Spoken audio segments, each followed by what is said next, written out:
and beyond. This including the ice wall, baby. And as the room fill up, be sure to hit that like button. Sharing is caring. Let's go. Read it, run from it. Destiny arrives all the same. And now it's here.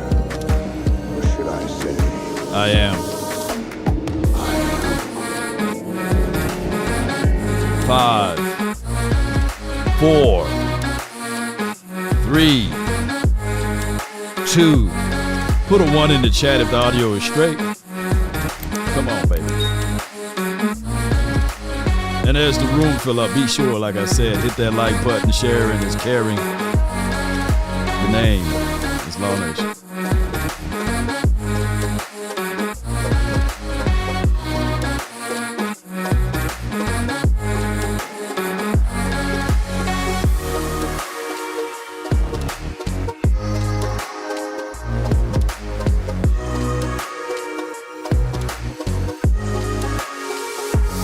All right. Good morning, good afternoon, and good evening. So the Cowboys draft day is today, so the team should look different within the common hours here, right? I guess we can look at it that way. So we're gonna go over all of the things that we can. My name is Law Nation. Without hesitations or deviations to the matter, hit that like button, share this content. All right, so we do know we have the 12th and the 20th pick. I went over Tankathon's mock draft, and just for those who's not aware, let's go over that again. For those who looking at this, we should know somewhere close to where we're going to get. They got Mendoza going with the first overall pick. Bailey is next. Reese is third. And then let's skip all the way down. Of course, they have us going with Dylan Thieneman, and then they have us going with Akeem Mesidor. If we end the night with those two picks, are we okay? Are we happy, or are we satisfied, right? Now, there was an excerpt by Jeff Kavanaugh who said that Peter Schrager is one of the insiders that really knows a lot that's going on with the overall concept of what this team is trying to do, and not just the Cowboys, right? So what he was saying about Peter Schrager is that the insider talks to all, not some, but all of the GMs, their owners, or what have you, and he kind of got his own chart sheet together to get things going.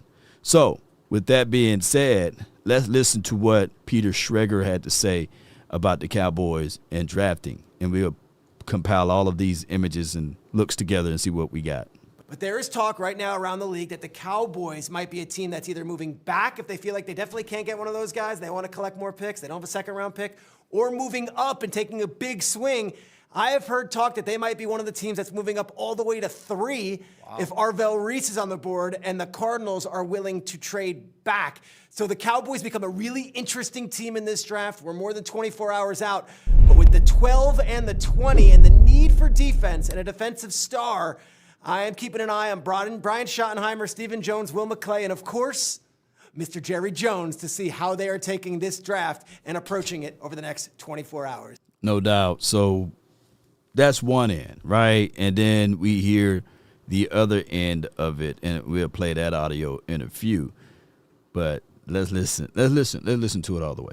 2 for 1, centered around teams that have 2 picks in the first round. Let's start with Dallas. The Cowboys are at 12 and 20. What should we be expecting from Jerry Jones's team? Greeny, it's a numbers game. They need a defensive player. You're looking at Mansour Delane right here. This is the top corner in the draft and potentially the only corner that will go in the first round on Thursday.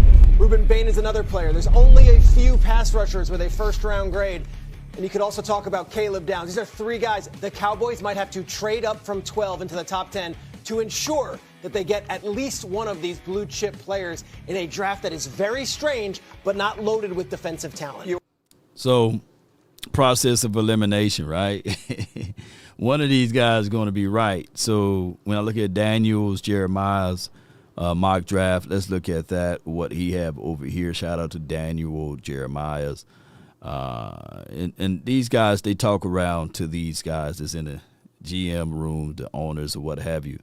Of course, Mendoza. Then you have Bailey, and then you have Reese.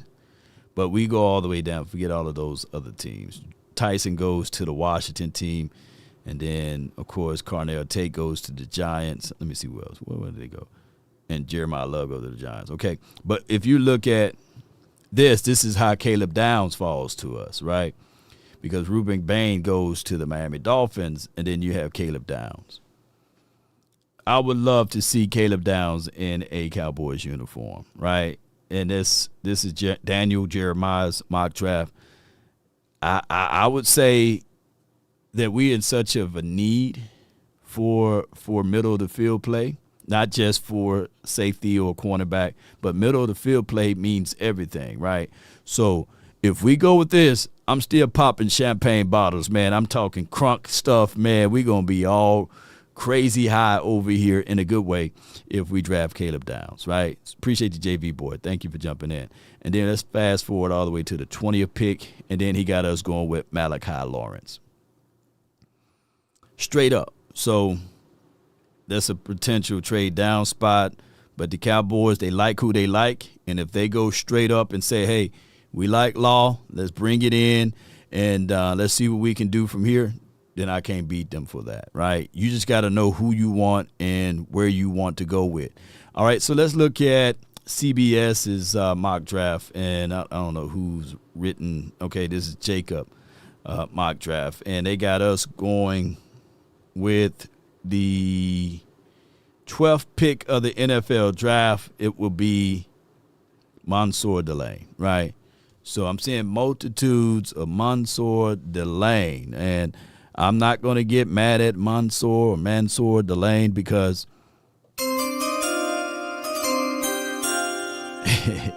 still, we need a short area quickness DB, someone that's got good DB traits, fast, quick, and due to the injury aspect of Jamad McCoy, who may fall all the way out of this draft and completely in the first round, and Mansour Delane would be a guy that we can all look back at and say, all right, cool.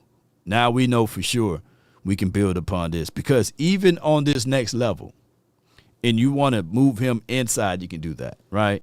So there's multitudes of ways you can look at that. You can move him inside, you can move him on the outside. I do like this pickup because he brings so much versatility, and I would love to see that in the silver and blue and the star on the side of the helmet. And shout out to LSU. Maybe we get these things back, because the last time we drafted a cornerback from LSU, you know how that went, right? I don't even have to say the name. You already know. All right, so with that being said, the 20th pick, the Cowboys go with Keldrick Falk. There could be a possibility by the end of the night we have Keldrick Falk here. There could be a realm of possibilities, ladies and gentlemen, that Keldrick Falk is going to be a Dallas Cowboy. You know, we know that he didn't have high levels of productivity in college, especially the last year. The things what was used against him. He's a tweener. He played inside and as well as on the outside in that Auburn's defense. And him and Creighton Crawford on the opposite side, those were your two bookends. So it is a situation that the Cowboys could draft Keldrick Falk. His name been circulating for many of months now, right? It seems as if, though, we can't stop Keldrick Falk name being mentioned with the Cowboys, right? Hopefully he can prove me wrong and prove a lot of Cowboy fans wrong if he get drafted here, and he can turn the corner and be better than what we thought that he would be here, right? And in this system, hopefully he'll be able to get the tools together and work out something. But I know how you guys collectively feel about Keldrick Falk. All right, so with that being said, here we go with ESPN's mock draft. Of course, everybody got Mendoza going 1. And if you stroll all the way down and look at what Dylan Thieneman is doing, it would be great if he's doing that in the Cowboys world. I love this pickup. I agree with Tankathon and ESPN. I know 12th pick overall could be a little rich, but at least I know I got me a busy worker, a guy that can fit right on into this system, and they can give you short area quickness, can play on the roof and as well as down inside the box. That versatility, I love that. I like Dylan, right? So that'll be a good situation. And if we go to the 20th pick, ESPN got us going with Keldrick Falk. So that name, I'm telling you, it may be Keldrick Falk to the Cowboys, right? It may be another thing. All right, so this is Sports Illustrated, not ESPN. Let's go to ESPN now and see what they did. So Sports Illustrated got us going with Keldrick Falk with the 20th pick and Dylan Thieneman with the 12th overall pick, okay? So this is ESPN mock draft. Let me see if I can properly give the name of the person who wrote this one. This is Phil Yates and Mel Kiper, okay? So let's see what they got us going with collectively. All right, so they got us going with the 12th pick, Mansour Delay. Oh, boy. Yeah. I love that. And then they got us going with the 20th pick, Keldrick Falk.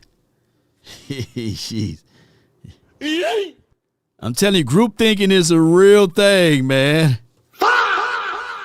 So what goes on here is that a lot of things, they compile a lot of information with these GMs. They talk to the scouts. They talk to the people that's in these rooms, and they say, hey, who you really like?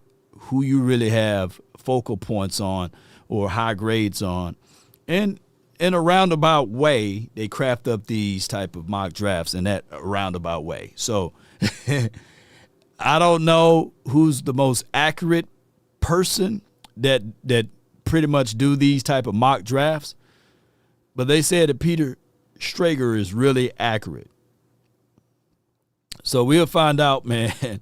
How y'all feel about that? You know, if at the end of the night you end up having a Caleb Downs, or you end up having, to a degree, a Keldrick Falk, or you end up with Malachi Lawrence, right? Or you end up trading all of these picks away and getting a known commodity. That would be the number one goal here. They would take Falk at 12 and Lawrence at 20. This is from Aaron Alu. Appreciate you, fam. Oh, Lord. That could be a thing, you know. It could be a thing. Falk is really solid. This is from Viking 8896. He has a couple of things to work on, though, you know. And all rookies, none of these guys are complete projects, right? Everybody is projecting. So that's one of the things that we have to adhere to, by the way, is that everybody's projecting. All right, so let's get to the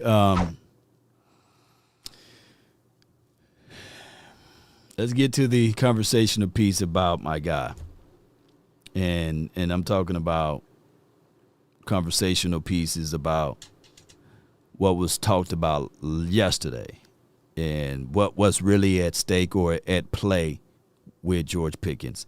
Let's talk about this, and tonight we're gonna have a great time tonight. We're gonna have good spirits. I'm trying to reserve my energy. Y'all know how I get down. I'm gonna have a lot of energy, so I'm trying to reserve. I'm reserving myself real tight. You know what I'm saying? But before we go any further into this details here, I do like to bring up that tonight, if you are in the DFW area and you probably want to go to the Star in Frisco, but there will be also right down the street a conversational piece of us doing an event with my guy, the Bearded Wonder. You know, give me 1 second here. Let me pull it up so it can be a little bit bigger. Appreciate y'all so much, man. Bear with me. I'm going to pull this up for you. Got to build a plane as we fly. And the Bearded Warrior, you already know who I'm talking about for those who've been following the channel for a while here, you know. Boom. Boom. And we're going to make this so everybody can see it. Give me 1 second here, or 2 seconds, 3 seconds. Boom.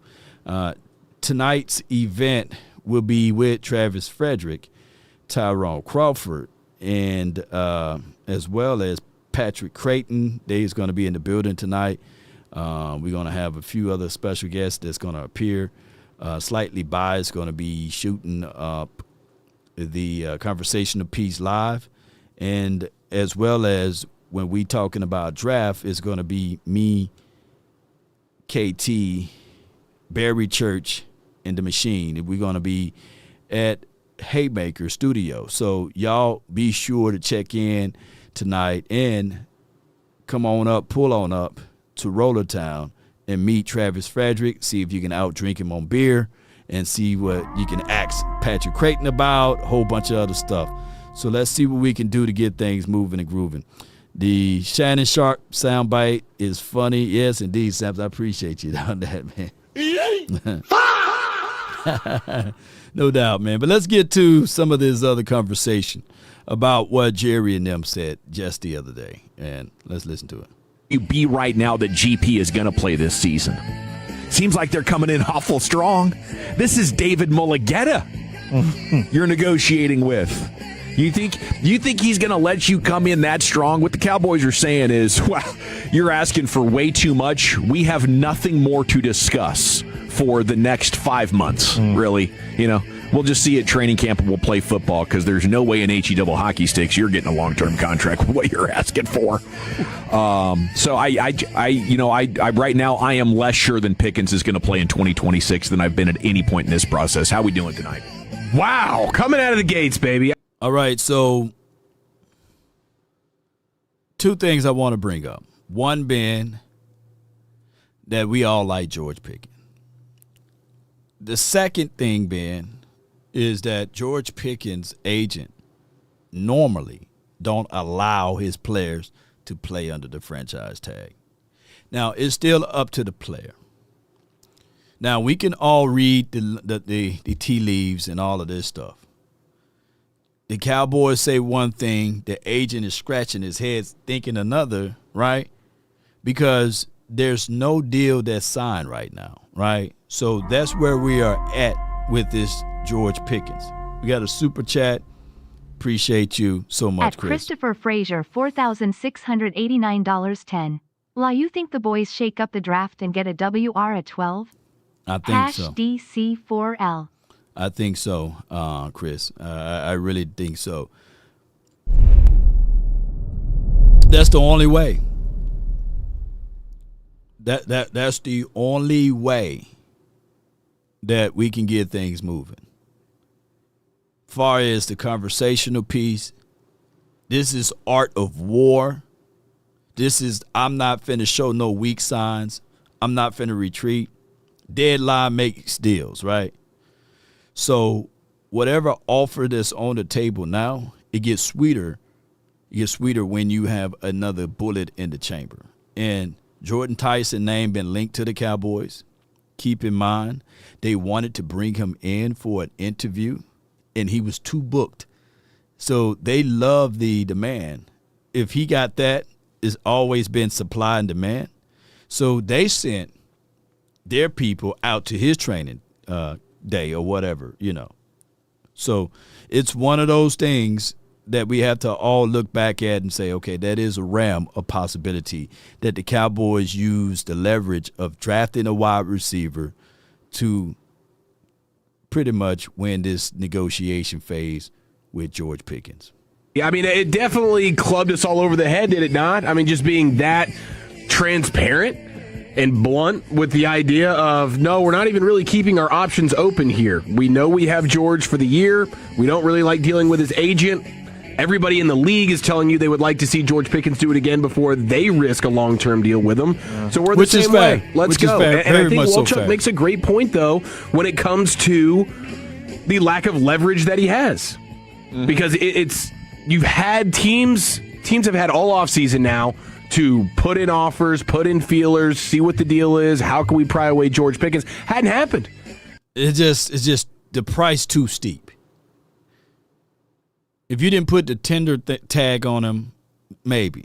But when you put it's a first round on there, plus you got to pay him, plus you going off of only 1 year. You can throw in the other year that he had, I think 2 years ago, but it's really not enough. So it's a risk in it regardless of it because of the fact that he don't have a large sample size, right? You doing everything on expectations. And a lot of times people will say, okay, he pre-qualified, but after the underwriters put their hands on it, before they put that money on the line, they want to do checks and balances. And that's where the Cowboys are at, and that's where all of the 31 other teams are at. I'm quite sure he would have been gone by now if he was on the open market without all of those strings tied to it, you know. Simply hasn't happened. So I don't know what your counter move is if you're Mulugeta, other than, hey, we are going to withhold our services and we're just going to pray to God that it affects y'all so much on the field that you just get desperate and say, forget it, let's go ahead and get something done because he's missing training camp and or regular season games and we're paying the price on the field for it. That's the only leverage you have. How sure? That's the only leverage they got right now.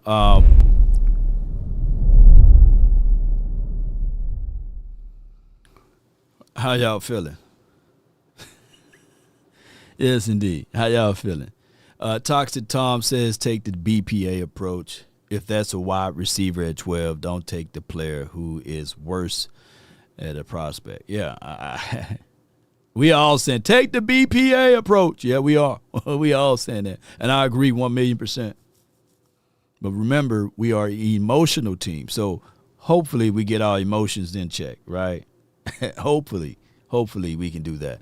The next conversation piece would be the point that you make about what leverage he has is very key here, because you don't want to even consider not taking the $27.2 million to play 17 games of football. It's still a hell of a deal.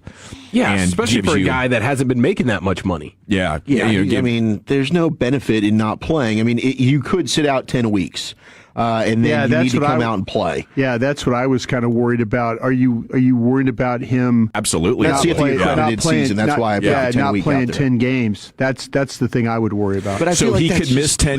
All right, so let me ask y'all this.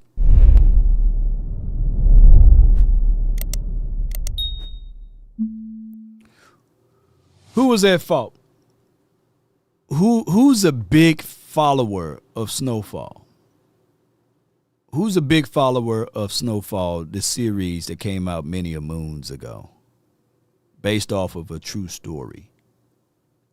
Who was more at fault? Was it Louis, the auntie, basically, who pretty much made the deal behind Frank's back, right? Or was it the mom stepping in and saying, I'm not finna give you the passcode. You finna learn because I'm trying to protect you, right? Or was it the CIA agent, right, who pretty much taken upon the deal behind Frank back? Frank got burned by everybody, you know. It was Louis. Was it Louis?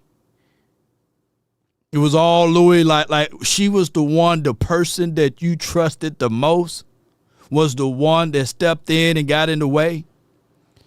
So when you start to think about Jerry Jones, Stephen Jones, and the Cowboys in the last 30 years, 30 seasons, you know, is it the way we handle things, right?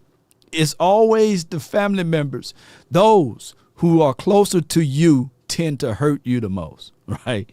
And the Cowboys, this family business, which technically was Snowfall, you know, the family business. It's a lot of snakes in the garden, right? Sometimes you got to cut the grass to keep it low. Like Elijah, I see what you're saying. The mom only wanted what's right for her. She could have ended it all, but she saw things a little bit differently, right? Louis, I don't need to hear anything else. I feel you on that, you know. I feel you on that, because that's how it goes from here. You know, how do we move on from here? How do we improve ourselves from here? Because at the end of the day, money is money. Money is money. And when we start to think about that, the Cowboys, on how they operate and how they move sometimes, man, you just never know who got the knife that's going to shank you in the back. CIA needs black op coke money. And games, sign the tag, and then be eligible for the. But he would still punt on about 65% of the contract. Yeah, wouldn't that's he? to gain the accredited year, and then you can hit free agency. Yeah. That's according to Todd Archer, which makes a ton of sense. But I just don't think big picture that benefits him in any way. Teams are still going to have the same. It's even worse. Yeah, it's super risky for him to do that because you're losing out on part of the money for the season that you would have been guaranteed out of that $27 million. You're not going to get all of that now. Now you got to wonder, how are you hitting the ground running and just being Mr. Productive after not playing for the first 10 weeks of the season? And now that's the whole point. That's the whole point.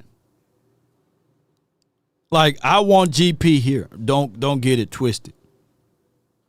But what I don't want here is disgruntled. I don't want these sullying and denigrations, the constant reminding of, hey, he was late for this meeting. He's a good guy, but he was late for this meeting. Oh, he threw a temper tantrum on the sideline because he wasn't getting the ball. They would zoom in on smallest things, right? And he loafs on certain routes. We don't want that picture to be painted. And then what failed to realize, that people think that a little money will erase the memories on how people made you feel. You know what I'm saying? Like, the money gonna always feel good, but you're gonna remember how they talked about you, how they made you feel. And now you're looking at it like this: not all money is good money.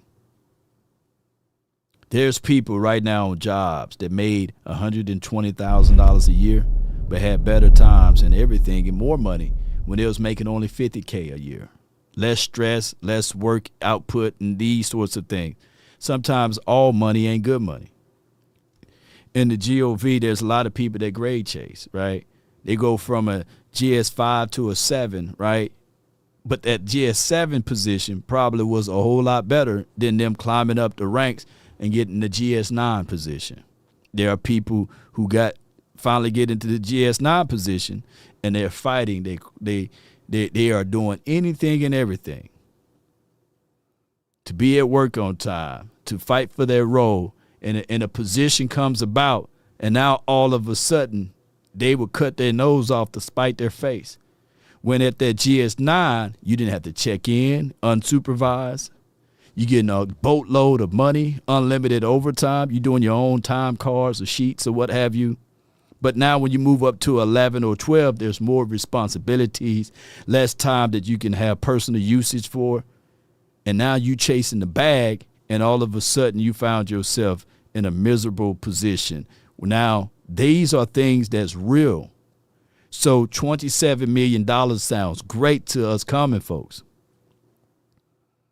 But is it worth you going through all of the offseason and people saying, hey, just show up? Hey, they paying you. Play under that franchise tag. Stop being greedy. I would play for $27 million. Take away the 20. Give me just the 7. I would do it, right? But if you go ahead and just rip the Band-Aid off Jerry Jones, pay this man, and just lean on that versus leaning on the other side of it, then maybe this team can have a focal point on winning in 2026 versus them lobbying saying, hey, we don't talk about other players' money, or, hey, we're going to let the business matter handle the business matter, and think that's a good thing. Yes, indeed. Let's go and listen to this other part of the conversation.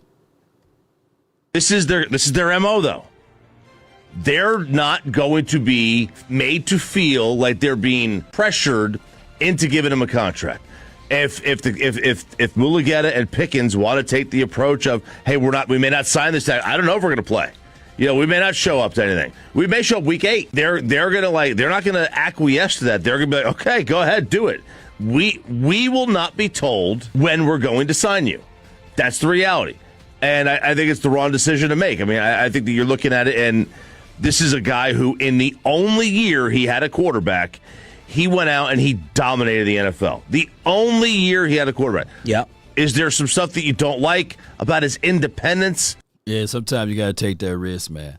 Cowboy fan 86-4 says it's no tax for Texas. Players have paid taxes in every state they play in. Yeah. So, yeah. Trust me. That no state taxes in Texas, man. Texas tax, man. Give me state taxes, bro. Yeah. Texas tax. And if you think I'm lying, you buy some property in Texas, you're going to get taxed. You near a good school district, ISDs, you can get taxed. Independent school district, by the way. Yeah, so Texas, you're going to pay regardless. There's no ifs, ands, and buts about it. That's why I get sometimes confused when I say Texas, I say taxes, right? The great taxes state, you know what I'm saying, of the United States. So the whole idea, like, players should come here so you won't get no state taxes and all of this stuff. That's just what outsiders say. That's just what outsiders say, man. But they would tax you just for getting George Bush. You turn on that road, boy. George Bush would tax the hell out of you. Oh, darn. Oh, you don't like. But you do acknowledge, because it's two separate discussions. I think you always come at it from the point of what he's doing on the field. You do acknowledge that before they traded for him and got an absolute steal, props to the front office, he was arguably the biggest problem child in the National Football League. Now, I know you'll say he was playing with bums. Well, you didn't have to act like George did just because he didn't have the best quarterbacks throwing to him. There's production, and then there's attitude. Hey, look, I get it. Now, some guys... it is a dangerous thing to give $34 million to someone who they think could implode on you.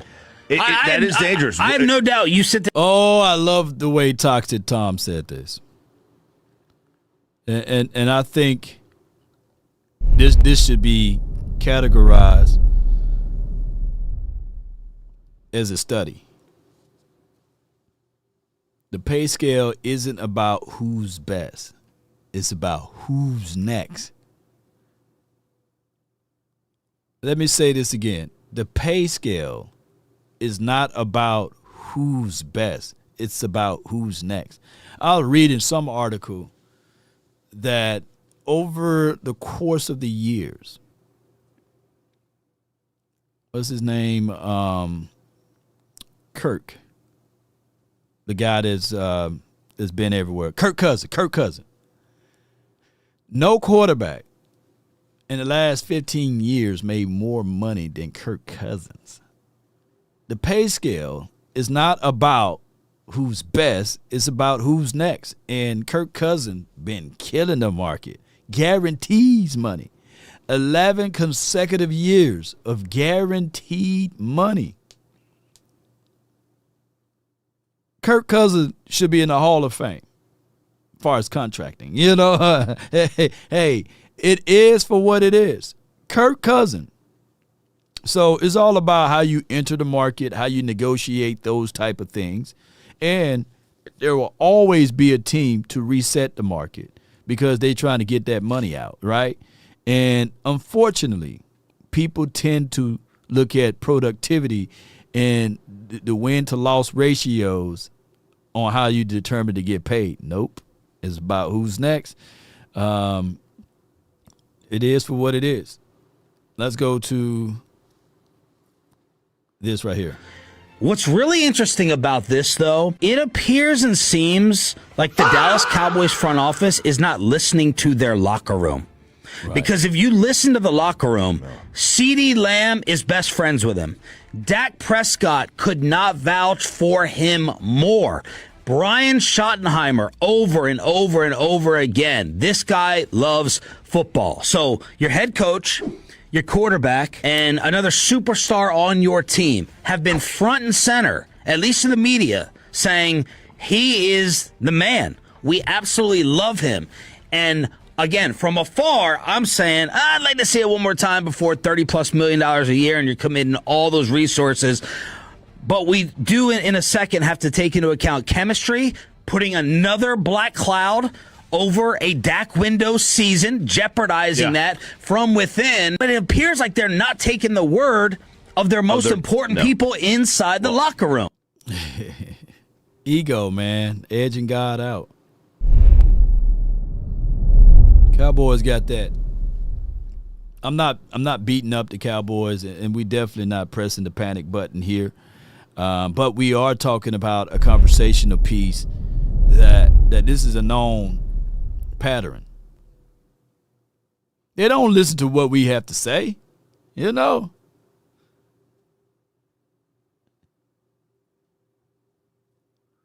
We can throw rocks at this glass house, right? I get that. But put a 3 in the chat if you wanted Jimmy Johnson to go, right? You know, I'm like, come on. I shouldn't see not 1 3 in the chat, right?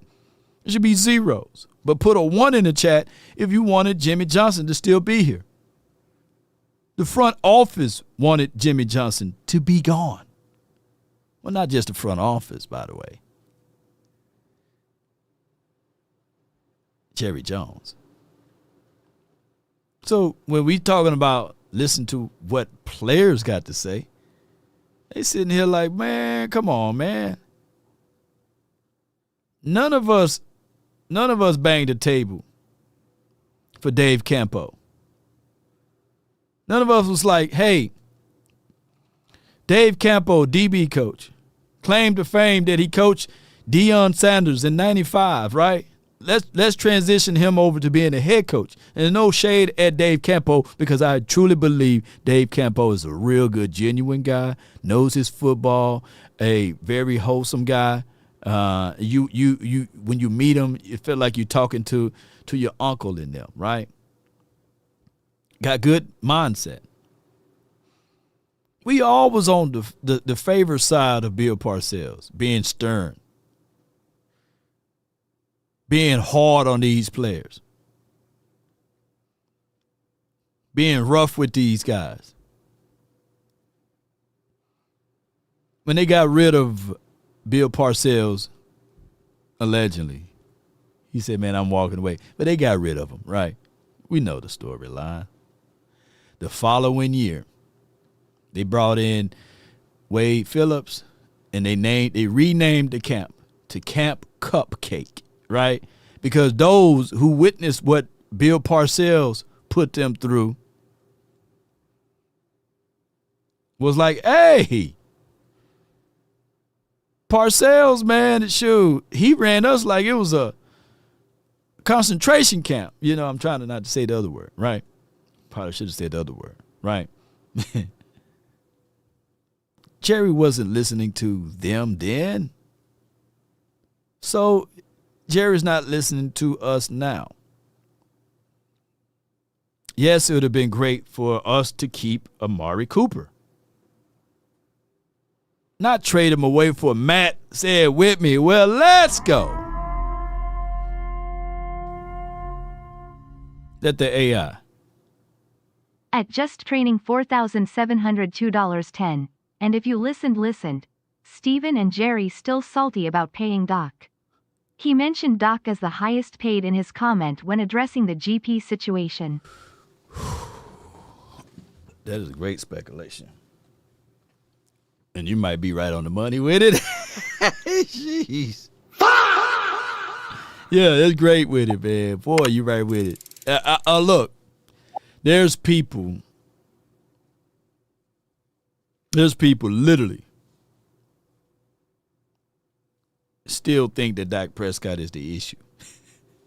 Sometimes I want to go to like Earth 13, because on Earth 13 the Cowboys drafted Paxton Lentz, and I want to see how that went, right? You know, I want to go to Earth 13 sometimes, right? I want to think of a world on Earth 5. If you go to Earth 5, they never franchise tag Dak, and they let him walk, right?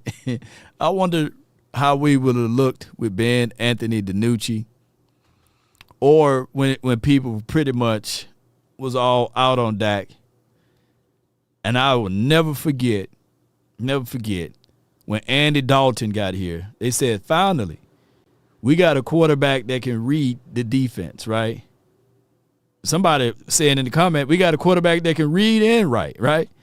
And all I was looking for in 2020 is if Andy Dalton can just show me something.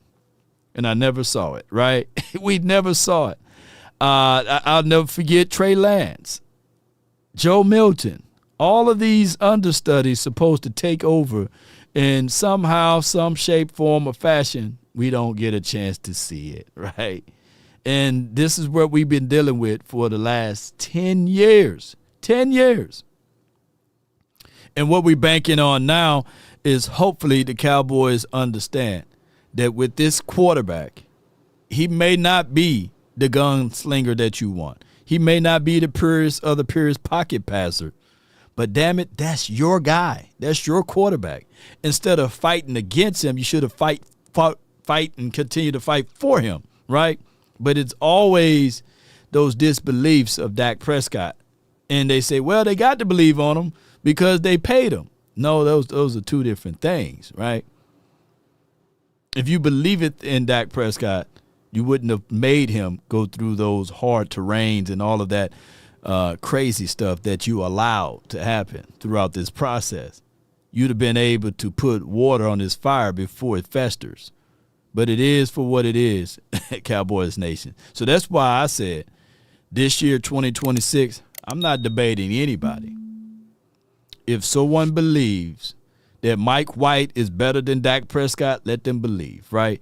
If somebody believes that Aaron Rodgers, if he would have been here, we would have won the Super Bowl and all of that, then that's your thought track. Justin Fields, Jalen Hurts, every quarterback is better than Dak Prescott at this point. If they truly believe, because it's a moot point at this time, because we all know that one individual don't win you Super Bowls, a complete team. And this Cowboys team, in the history of the Cowboys winning Super Bowls, they never won it without having a top 5 defense. They never won it without having a legitimate top 5 running back. They never won it without having a quarterback in as well as wide receivers like the Michael Irvins, the Drew Pearsons of the world, right? So if you think in the last 10 years we had all of those things, well, I got land on the moon for sale. Yeah, discounted. The dark side, So it is for what it is. Neither here nor there. I think that the Cowboys are tone deaf. They tend to listen to themselves, and I'm talking about the front office and no one else. That's what they tend to do. Todd, do you think this is truly just about, like, let's get a bigger picture, a bigger sample size, or are they simply delaying what will be an inevitable divorce? Yeah, I think there'll be a compensatory pick in 2028 from the Cowboys for George Pickens. Yeah, I mean, Jerry said there's a long-term plan that they have when he said that at the owners' meetings. He didn't say the long-term plan is signing him to a long-term contract. Right. He said it's a long-term plan. The long-term plan is he played 17 games last year, hope to play 17 games this year and maybe more if they make the playoffs. And then if he balls out and has a great year, then somebody else comes and tries to sign him, and the Cowboys find his replacement. Wow. So Todd, I don't see a long-term deal happening here. And I just gave you guys the clip version for Twitter. Todd, do you? All right, so there's Todd Archer, not Frank. I hope he's wrong. I hope I'm wrong. I hope that all of the people that want to get rid of GP, I hope that they are wrong. I hope, and that's all we got is hope. Hold on, pain is ending. I hope that they come up with a solution to at least do what I said. Run this thing back. Stop destroying your team after a good success on offense, right? Because last year was disaster on defense. But I hate for us to fix the defense and then now all of a sudden our offense gets stalled. Law, how can that happen? Man, domino effect. Domino effect, because what we are banking on is that we are banking on that Javonte Williams can stay healthy, right? Who only have a Costco sample size of that for 1 year, right?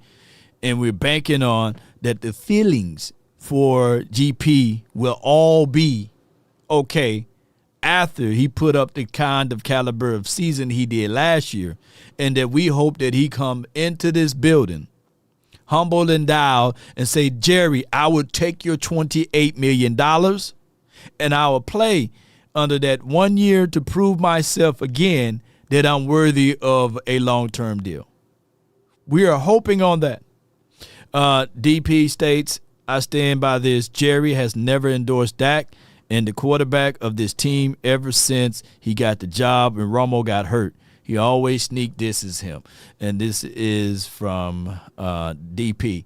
I think there's more of the lines of Stephen Jones. Jerry kind of like in the middle.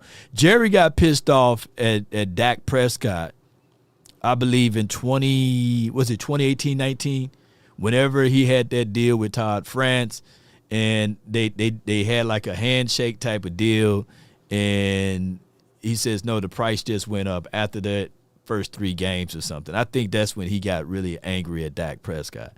Just like Jerry Jones got angry at Michael Parsons when they agreed to principles on the contract, and the agent said, nah, we don't want to do with that, Jerry gets very emotional, though. Stephen Jones is a little bit more structured, but that brother got money since the 3rd grade. He still got it in his back pocket. Stephen Jones is more of a penny pincher, a check watcher, and a pie believer. So Stephen Jones believes in that pie thing. So he's going to always bring up highest paid. And the Cowboys fail to realize that the reason why players are being the highest paid is because they got the longest delayed. The old archaic way of thinking that deadline makes deals and whoever call first lose leverage type of thing. That is a very much so negative connotation belief with this team. Unfortunately. So it is for what it is. Jerry loved Dak until the last deal. Right. I feel you. Football Fanatic says, I want to keep Pickens, but we must get something great in return if he traded. Yeah. And that's why I said that. Because I want us to run it back. Our demise in 2015 was the fact that we did wholesale changes. We got rid of DeMarco Murray. It was a contract year previously for Dez Bryant, right? He had to fight for his money, and they didn't really believe it in him like that, right? So he had, 16 touchdowns, north of 1,500 yards that year, and he had to fight for his money. Dez Bryant, right? And Jerry Jones tried to corner him and said, hey, let's work this deal out. And Dez Bryant, with the wisdom of saying, Jerry, come on, man, I know I can't negotiate with you. If you think we can go on that football field, you think you can stop me from catching the fade ball? And Jerry, I'm paraphrasing the story, and Jerry was like, no, I don't think I can stop you trying to catch a fade ball. And he says, that's the same thing of me trying to negotiate with you. I can't beat you in the negotiation. But Michael Parsons thought that he could, right? So it's one of those things where you got to be mindful talking to the Joneses, because there's layers of these type of things that could happen. Yeah. Dez was battling a foot injury that year, and Jerry tried to twist his arm. Yeah. And how that foot injury went about? Hold out, soft tissue issues, right? Fighting for your money. There's cortisone levels that's built up. You got 7 trillion cells in your body, right? And the moment you feel depressed, the moment you feed those negative things, it weakens your immune systems. It weakens a whole bunch of stuff, and you battered and bruised, and you thinking that you okay. That cortisone, that's why you see 9 times out of 10 when players have a contract holdout or they're having these type of dispute, soft tissue issues occur or they be bestowed upon you, right?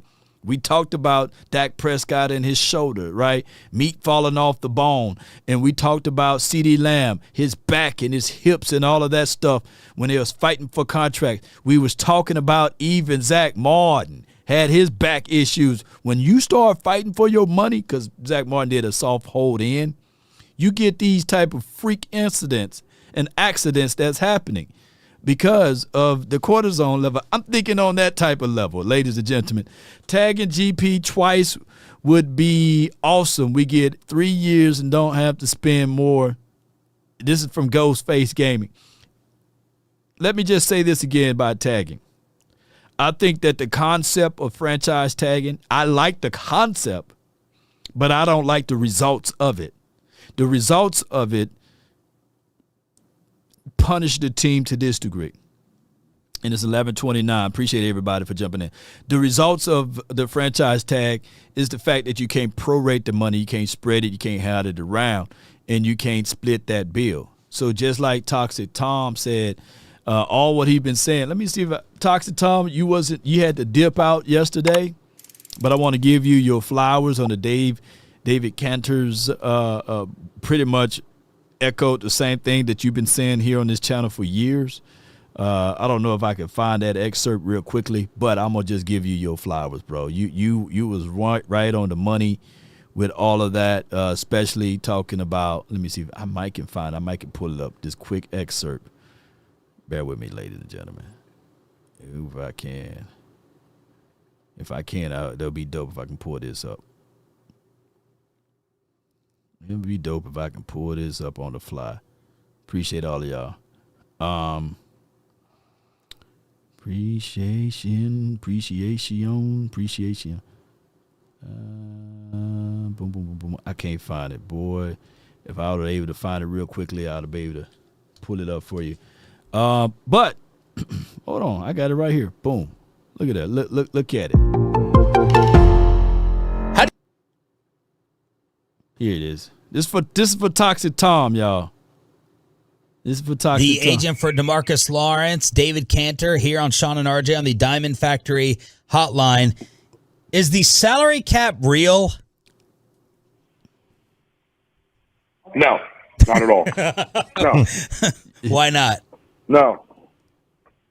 It's a very maneuverable instrument, but it is a absolute 100% detriment to the players. It is hidden behind. So this is for Toxic Tom. Fans don't see, and that agents don't really ever get to know the official number. But owners every year do a budget, and they give their GM and their contract negotiator what's called a cash spend. It's their cash budget. That is the immovable object.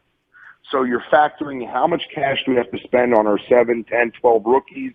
How much cash can we spend at guard, at tackle, at center, at left backup, at right backup, at defensive end, at defensive tackle, wide receiver, corner, etc.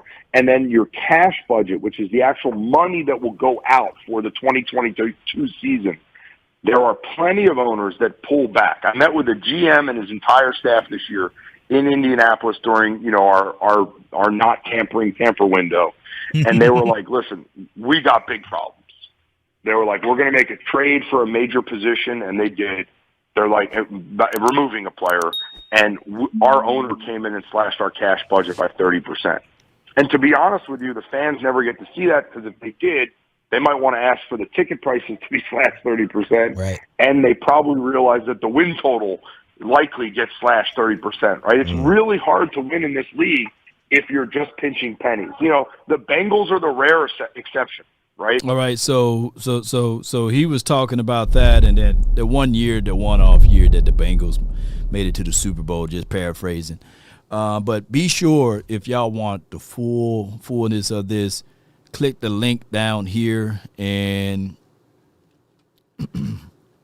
pay attention to that video. Dissect it, understand it. And just in shorts, the Cowboys' cash spending is amongst the lowest in the National Football League. I think in the last 5 years, we ranked 31st and 32nd in cash spending. We are like neck to neck with the Cincinnati Bengals, right? And basically he was going down that road of saying that Cincinnati, you know, they made it to the Super Bowl that year, but outside of that, I don't think Cincinnati been doing anything else from there, you know. They've been getting a lot of pub from that, but that's about it. The last 2 years, they had a healthy their quarterback to finish out the season, and they haven't even made it to the postseason, right? And I'm not trying to bring up Cincinnati to compare them to us, but they are the AFC version of the Cowboys, right? Whereas they got a star-studded quarterback, 2 good wide receivers, defense been very mid. They don't spend a lot on free agency, but that one-off year, they made it to the Super Bowl because they had a great free agency class and the quarterback was red hot, right? And they had run game. Joe Mixon is not the same without it, unfortunately. But that's a whole nother conversational piece. It is 11:34. We got a lot of things to do today. If we can, because I don't want the show to be too long. I'm watching the rewinds of things, and I see a big drop-off once we open up the phone lines. But what we're going to do is we're going to let at least about 3 to 4 callers call in, if so. Pick my brain, pick your brain on a few things. Let's not make the conversation too long, and let's get things going. The phone lines will be brought to you by Frenkel and Frenkel Personal Injury Lawyers, one of our proud sponsors of this show, and we're going to get things going from there. I appreciate all of you guys for tuning in. I thank you guys for understanding, and let's go. There is one other participant in the conference. All participants are muted. All right, and no need to play the commercial. Y'all know how it goes. Franklin Frenkel, your top lawyers in the city of Dallas, the heart of Texas, basically. Be sure to reach out to our proud partners, and let's get things going. But let me play this short, quick one, though. There are times in life you wish you had a do-over. If you're in a wreck, make the smart choice right away. Frenkel and Frenkel, feared by the insurance companies. Call Frenkel first. No doubt. That's 214 or 817 and every 3 that you can dial. I got from the 214, Darius, you're live on the Nation, man. Talk to me, man. Law, I may rant, so feel free to jump in, however you see fit. I heard Stephen Jones yesterday, that, while you was doing your show yesterday, and if I heard him correctly, what he said was, and I quote, "It's going to be a stretch to pay both receivers top of the market value, and especially when you have other good players, and you're paying a quarterback top of the market money for a long period of time." I think those are 3 sentences that I heard Stephen Jones say. You are correct with that. Yeah. I immediately want to throw up in my mouth. Immediately.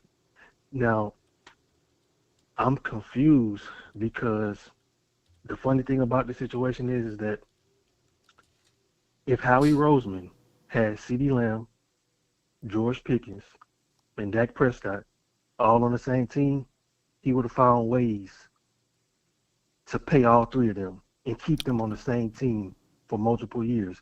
If Les Snead, right, which is the Rams general manager, if he had George Pickens, CeeDee Lamb, and Dak Prescott all on the same team, guess what? He would have found a way to keep all 3 of them on the same freaking team. Right. If Jed York and John Lynch, who was the general managers for the 49ers, and they had George Pickens, CeeDee Lamb, and Dak Prescott on the same team, guess what, Law? You guessed it. He would have found a way to keep all 3 on the same freaking team. And that's just for what it is, Darius, because the way I see it is, I get it. I get the one-offs. I get it was a sample size. But I just need 3 years, bro. I'm not trying to to have this team assembled for 10 years like that, right? I just need 3 good years. And Jerry Jones, Stephen Jones, mostly Stephen Jones, who oversees these contracts, just don't see that vision. Like, I needed Amari Cooper for 3 years with CD, right? Mm-hmm. They only played 7 games together, right? And we've been chasing the Cooper replacement. Granted, they got into their feelings, and they said, you know what, we'll give Michael Gallup $50 million, right? Mm-hmm. And they realized Gallup knees didn't work. His knees didn't work. It didn't work, bro. So they went and got Brandon Carr, who was good for a sample size, but he was on the tail end of his career, right? It's not Brandon Carr, but what's his name? Brandon Cooks, I meant to say. Oh, They went and got Brandon Cooks. I don't know why I'm thinking Brandon Carr. They did bring Brandon Carr back in 2020, by the way. but I just think that the Cowboys just operate weirdly when it's come to building teams. But go ahead. I just named you 3 teams that's been in the Super Bowl in the past decades in the NFC. It's no, and then we wonder why those teams is making it to the Super Bowl and the Cowboys in 30 years have not.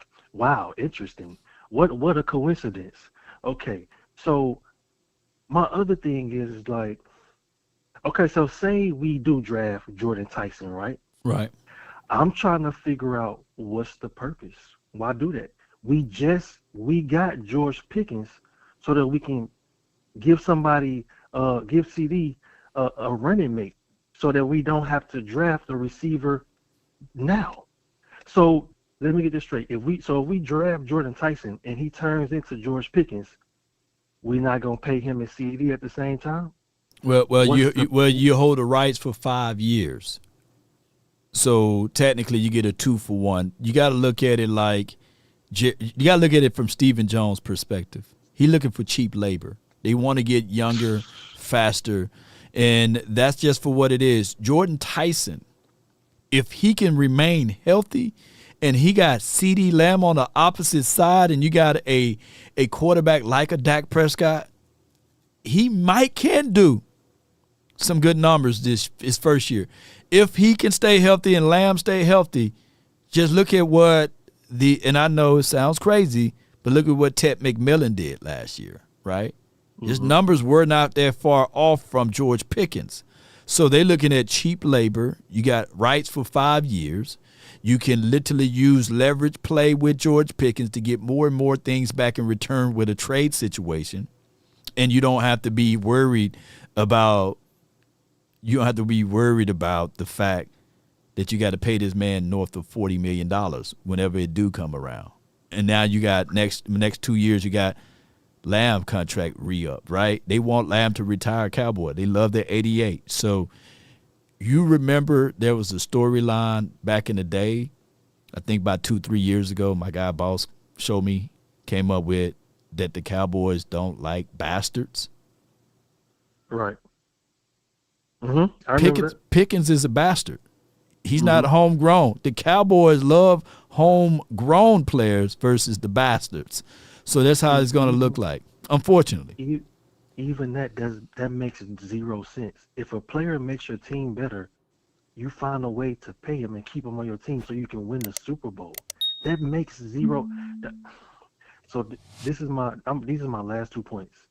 That I'll be wondering, what is Stephen Jones like? What is his purpose in life? Like, why is he the vice president of the? Like, when he comes in to work, what is his goal?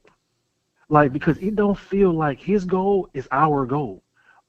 The way that you make a Super Bowl is you stockpile as much of the best players as you can, get the right head coaches, and you have the right culture, you win the Super Bowl. To me, it seems like he come into work and he just clocking into a 9 to 5. He just coming in and going through the freaking motions. Right. It makes 0 sense as to what he's doing. This is my last point. Okay, so I understand the point that you just made. You want cheap labor for 4 to 5 years. Cool. Right. So say you get some cheap labor, right? Say you get a free agent for the cheap, and then he balls out of his mind. That linebacker, say you say you pick up a linebacker in the, from as a free agent. He balls out this upcoming year. He turns into a Luke Kuechly. He turns into a Ray Lewis, figuratively speaking. I know that's blasphemous, but figuratively speaking, he turns into that, a top linebacker. So you got the cheap labor, and now the next year he want to get paid, you're not gonna pay him.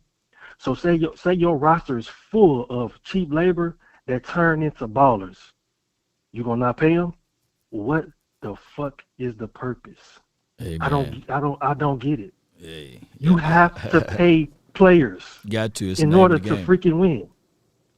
No, I'm going, man. I appreciate you, man. Thank you, man. Hey, be excited for tonight, man. It's going to happen for us, bro. I am. Yes, indeed, man. That's Darius, man, from the 214. I think things going to happen for us. That's just the optimistic side of me, right? But in the back of my mind, I'm still looking at this like, come on, Cowboys, do the right thing like Spike Lee. We all saying that. The only problem is when we start talking about the Cowboys and their philosophy and thinking there's a saying that sometimes the kid that's born with the silver spoon, they run the family business down into the ground. That spontaneity, that hustle mindset that Jerry got, that's Jerry. That's not Steven. Jerry looks at this Cowboys team as a wealth of fortune that he done spent $140 million, borrowed it, stole it, whatever he did with it, gambled it to get to it, right? They would never tell us how he got pre-approved for $140 million to buy this team, right? Whatever Bohemian Grove blood that he got sacrificed that he got for this team, Stephen Jones don't have to fight as hard as Jerry. Stephen Jr. Jones or his offsprings don't have to fight as hard. Gene Jones and Charlotte Jones, they don't have to fight as hard as Jerry. So Stephen Jones' job is not to wreck the Ferrari. He want to make sure that the balance and the budgets is together. And he's going to always measure twice, cut once, because he is the guy, ultimately, is going to take care of this baby once Jerry is gone, right? So that's how he looks at it. Now, they said that if Charlotte Jones were running this team, boy, everybody get paid. They had to cut her credit card off or cancel her card when it was time to build a stadium here because she was putting all – let's put the Italian marble floors in. Let's go get this nice artifact to put in. Let's build Sky Mirror, They were like, hey, Charlotte, you need to stop spending. So that's just the difference of the two. Yeah. The oil rigs, money, man. Yeah. Landman type of thing. The next caller we have that's waiting, I have Toxic Tom, and then I have Too Cool from the 210, but from the 717, you're live on the Nation, brought to you by FrankelFirm.com. Talk to me. Hey, what's going on, Law? Happy draft day, everybody. Happy draft day. Thank you for the flowers. My allergies have been killing me, so I appreciate the pollen that you've been presenting to me. Appreciate it. I work with money for a living. If anyone doesn't know, I'm an actual accountant. So this is stuff I deal with every day. And what the last caller just said is, I've been trying to say this for years because there's a quote from one of my favorite movies from all time called The Usual Suspects. And the quote is, the greatest trick the devil ever played was convincing the world he doesn't exist. And the greatest trick the Joneses do is convincing you that they actually give a shit about winning a Super Bowl. They don't. Because everything that this team does on their actions does not line up with the team that actually wants to win a Super Bowl. And it's been that way for decades. And you put it bluntly, if you follow the cash, it tells you the whole story. Previous caller just mentioned all these teams with all these GMs that could get things done. All of those general managers have owners that are willing to spend cash. Hell, Jeffrey Lurie of the Eagles sold a stake in his team so that way he could get more flush with cash to give his general manager the chance to win Super Bowls. We do not do that here. We bring Epstein file presidents into the newsroom. We do Netflix specials with a bunch of trust fund kids as in the Paul brothers. We do all of this other shit. But when it comes time to actually do things that contenders do, we don't. And I'm a believer that sports is a microcosm of society. And when you are in a competitive landscape, it is a copycat business anywhere else. So if you enter a market share and you are making money hand over fist, you will then see other companies come in to try to steal your market share. They'll try to copy or replicate what you are doing. Right. The blueprint is out there for how you win a Super Bowl, especially this team right now. You have to take advantage of it. When you have a chance, you go for it.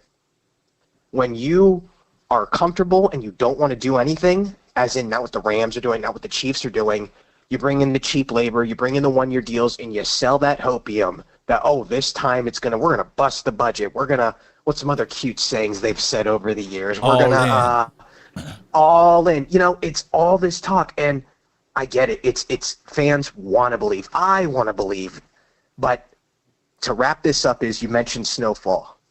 Frank is at fault because he put his trust into other people, hoping they would have his best interest. And that is the biggest mistake you can do, especially in a place that is ultra competitive.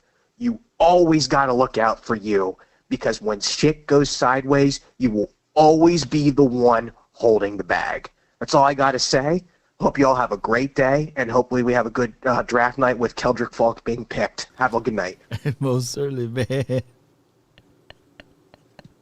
I love it because he put it back on Frank. Frank got into that business. He the one ultimately took the sacrifice to go get the plug. Oh my God. And Louis, she knew what she was doing. But the money gonna always be the money, because deals are deals, right? Frank was the ultimate issue. I never looked at it like you can point the finger, but when you point the finger, just look, you got three pointing back at you. When you point the finger, you got three pointing back at you. And Frank was the ultimate problem. Oh, my God. Now I'm going to go back and rewatch it again. But, you know, old boy had his back. He's the only one that had his back completely throughout the entire series. What's his name? Is it Leon or something? Yeah, Leon. He had his back completely. He never shifted. Nor wavered, right? So at the end of the day, like you said, you got to have that trust bubble, man. And sometimes you got to land on your own 2 feet and stand on your business. I got from the 210, too cool, you in, man. Talk to me. Hello, what's up with you? Not much, bro. Not much, man. Hey, I'm going to talk about this George Pickens thing only for like a spurt, because I think like we don't let this George Pickens thing like just consume the whole entire Dallas Cowboy draft process. Right. Hey, when Jamar Chase got his deal, did he sign his deal first or did CD Lamb? Oh man, Jamar Chase, he trying to get that 40. So what happened was that, you know, Jamar's a year after CD. So when Jay Jetta got his, I think I think it all started like the domino effect. AJ Brown got 32. And then Jay Jetta got 35 or 37, 38, something like that. People were like, yeah, people like crazy. It was like crazy.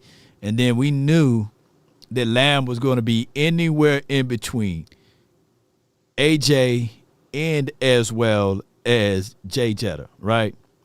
But we were saying that Jamar Chase is a combination of both of those wide receivers. Jamar Chase is him, you know. So when it was time for his money to get around, that's when we all knew that market is going to be that way, you know. But Jefferson, so with that being said, then Jefferson signed his deal before both of them. Yeah, Jay Jetta set the market. And Jefferson was in the same draft with CD Lamb, got picked after him in that same draft, right? Facts. Right? So when we keep running with this logic that we got to go with this next man up versus productivity versus on the field and off the field issues, I understand. I'm not saying what Jerry Jones and them is doing is right. I understand from a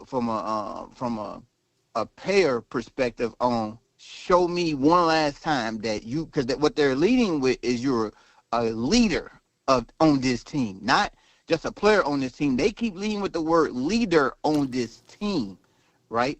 Right. I'm gonna caution everybody with this, and then I'm gonna move on from this George Pickens thing. The one position that's easy to transition from college football to the National Football League over the past 10 years right now, and it's been proven, is wide receiver. That is the easiest position to transition from national college football collegiate level to the National Football level, right? And I say that to say this: we can sign him to a deal. I'm not paying George Pickens $40 million what JSN got right now. If we don't know if David Mulugheta is telling the Joneses like, hey, let me slow you down just a little bit. It's running backs. It's running backs is the easiest position to transition to. I disagree. But the wide receiver, right wide receivers codependent upon your quarterback, your offensive line. You also got to be codependent on your offensive play caller, on whether you're a run first team or if you are a pass heavy team.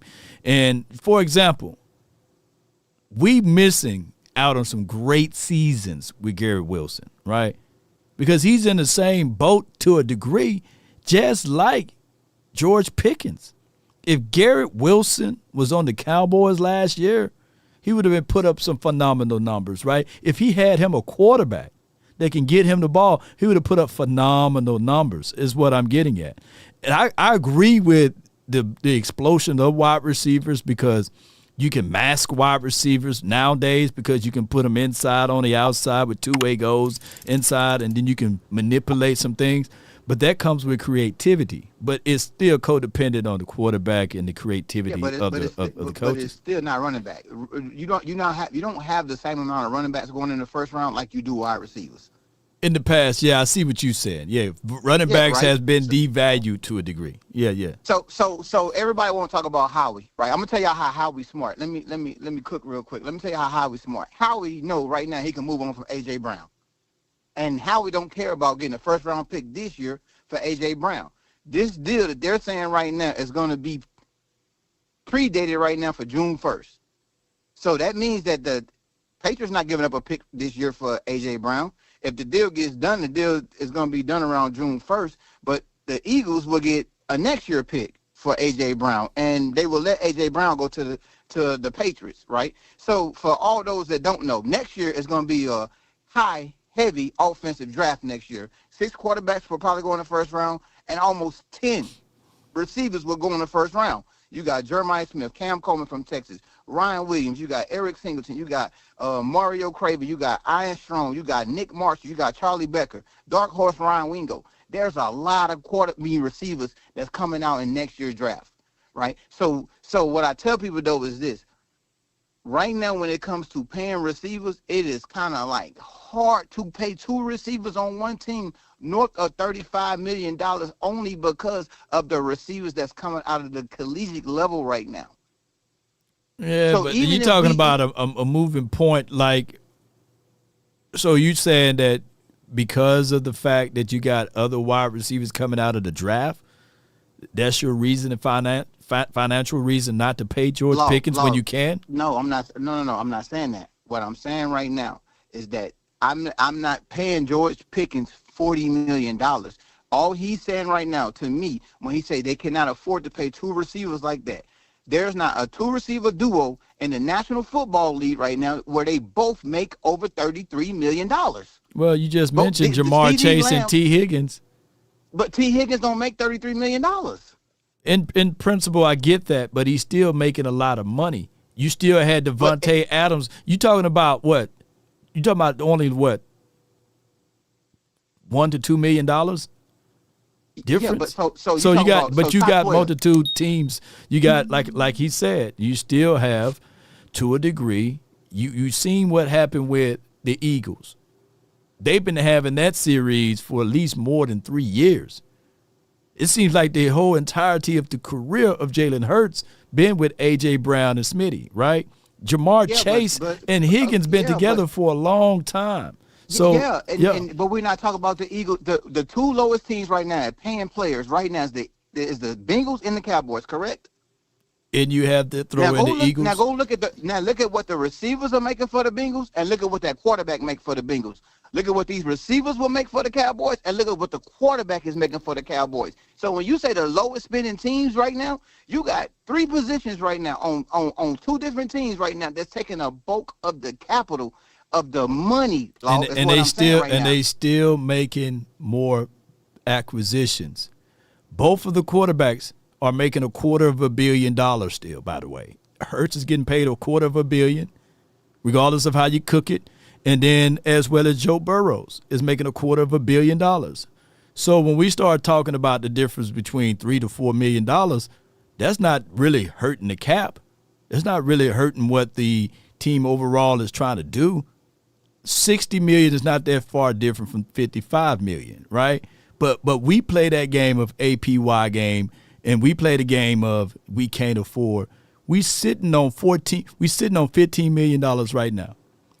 If you sign Pickens to a longer term deal right now, guess what? Your cap increase to this degree, you'll be sitting on anywhere between $30 to $32 million to spend. But the Cowboys don't do that. They got this man on a franchise tag for $28 million. That's a hard cap hit. You can't prorate that money. You can't spread it out. The Cowboys will absolutely save money if they sign Pickens to a longer-term deal. But my thing is this. Everybody on this side, we could talk, right? But how much is David Mulligeta is asking for his agent, for his client right now? We don't know that. We don't know that if he went to them and said, hey, we want $42 million. We don't know that. We know that Michael Parsons said he's not asking for 30. But that's not the point. Is though we don't know what the other side is asking for. It's easy to let me ask you this about somebody on this side. If you have to ask Bill Gates for money, would you only ask him for $100? If you have to ask Jerry Jones for some money, would you only ask him for $100? No. He's billionaire. So I'm going to go to the highest of the highest. Asking and negotiation is 2 different things. We talking about negotiation. I know. Right now. That's what I'm saying. All right, so let me use another example. You got a house. Yes.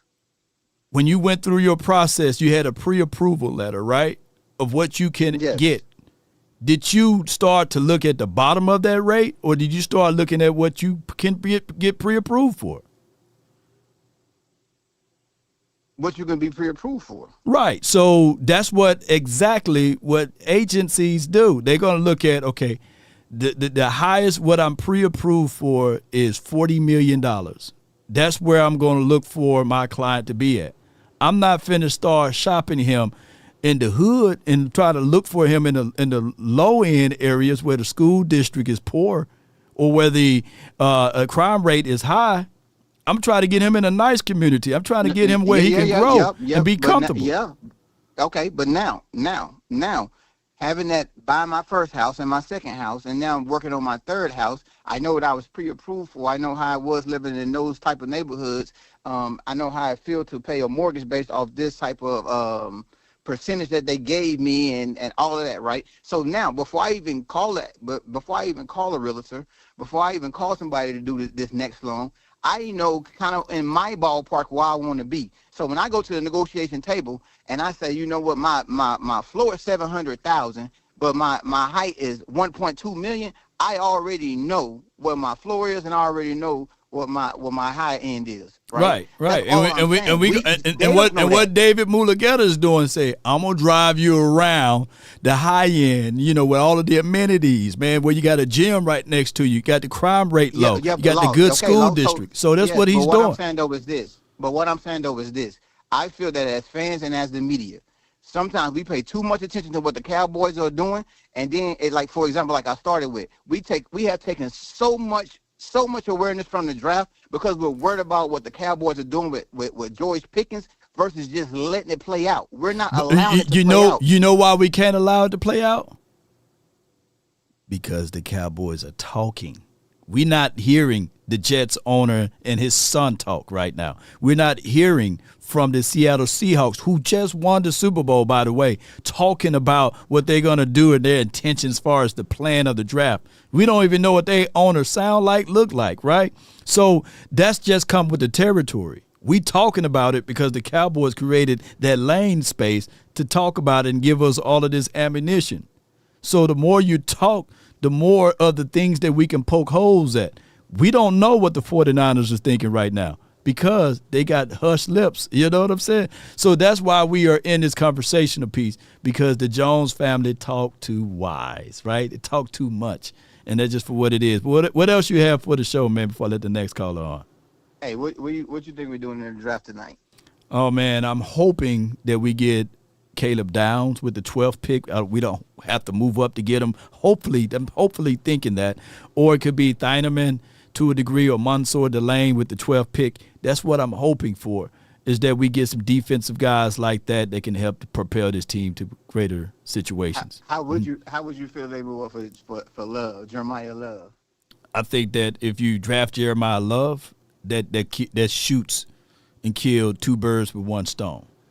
On one end, we got to understand that Javonte Williams, he only was healthy last year. You know what I'm saying? He's not a spring. He's a spring chicken, but he's not an insurance piece, right? So now you cover that, and then on top of that, if you draft a Jeremiah Love, it also helps your defense because time of possession. Other teams can't score if you still got the ball and you running and controlling the middle of the field and controlling those type of things. So, yeah, it knocks out two birds with one stone. I wouldn't mind at all having Jeremiah Love here. Hey, this is my last thing, then I'm going to go live. I think after this draft, I think that right now for the past 13 months, we kind of got to give the Cowboys they props right now, right? Because to me, between the draft last year, then them picking up Pickens, then them trading for Williams and all of that, we kind of got to give them that, because the way they're maneuvering, they haven't maneuvered like this in a long time, right? So we don't know what this draft going to look like tonight, and then we don't know what after the draft going to look like. So until then, I say we just got to put the onus on them, allow them to continue to cook how they've been cooking. They went out and got a defense coordinator. Now let's see how this draft go, and let's see what moves they make after the draft. And then come back to the drawing board at the beginning of the season and then say give them a grade on how they handled the offseason going into this next season. I think we got to give Christian Parker his chance to improve this defense with great coaching, because I think he will be a great coach. I just feel that now we just got to peace be still and allow everything to play out right now, because if they do go to the Super Bowl, I don't want to hear everybody on this motherfucker talking about, oh, I know we could do it and da-da-da-da-da. No, y'all was crucifying them. Allow them to be the smart ones in the room right now and let Christian Parker cook, which I think Christian Parker is going to cook. Law, keep doing what you're doing. Love your brother, and I'm proud of you. Thank you, man. That's too cool from the 210, man. I appreciate him, man. Much love to him, you know. No ill feelings on all of that. I appreciate the flowers, too, by the way. My overall thoughts is you can always do progress reports, right? We ain't time to give out grades yet, but you can see progress. Like, you know, we're seeing what the Cowboys doing, right? So when it's time to grade, we'll grade them. But I'm not finna give them ice cream for now. I know people look at me and say, hey, man, Law, you Kool-Aid guy, man. Come on, give them some Kool-Aid. Everyone, write this down. Everyone has a reason, but results are what matter. Grandma used to say, man, there's people in hell with good intentions, right? Oh, I intended on doing this. I intended on doing that. Yeah. But you didn't handle the process right? So, and I don't want us to be saying, yeah, we're doing all of the wrong things for the right reasons type of situation. We got CP here, Christian Parker. Okay. You said that you're going to bend and play to the skill sets of the players. Well, the first thing we saw is that you weaken the defense by trading off Osa Digizua. I'm not mad at it if he didn't fit your system, but you now speaking out of both sides of your mouth, right? So now I'm looking at this D-line. It better be better by that 92nd pick. You better make sure that you fill in that hole that you made, because that was an unnecessary hole. And I get it. We can talk about, hey, it's good that we swapped the pick and it's good that we got from under that contract. But now you took some uniqueness away from this team. So let's see if you can find a player that's better than Osa. Let's see if you can bring in some acquisitions better than what we've seen. And let's see how we can get down from here. The jury is still out. We need to see some improvements on this secondary. We need to also see some improvement in the middle of the field, linebacker. We haven't touched the linebacker yet in free agency, and we'll see tonight whether or not we're going to get a linebacker in the building. So it is for what it is. I want this team to win. I don't want this team to lose, but I can't give them A's for right now on nothing that they brought to the table yet. We still in session.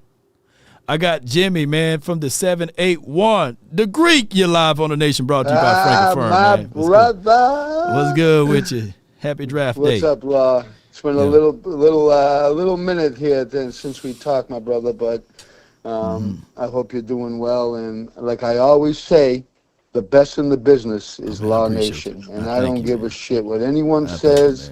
You are the godfather. Remember that. Yeah. Listen, I'm like a kid in a candy store. I'm like kid on Christmas.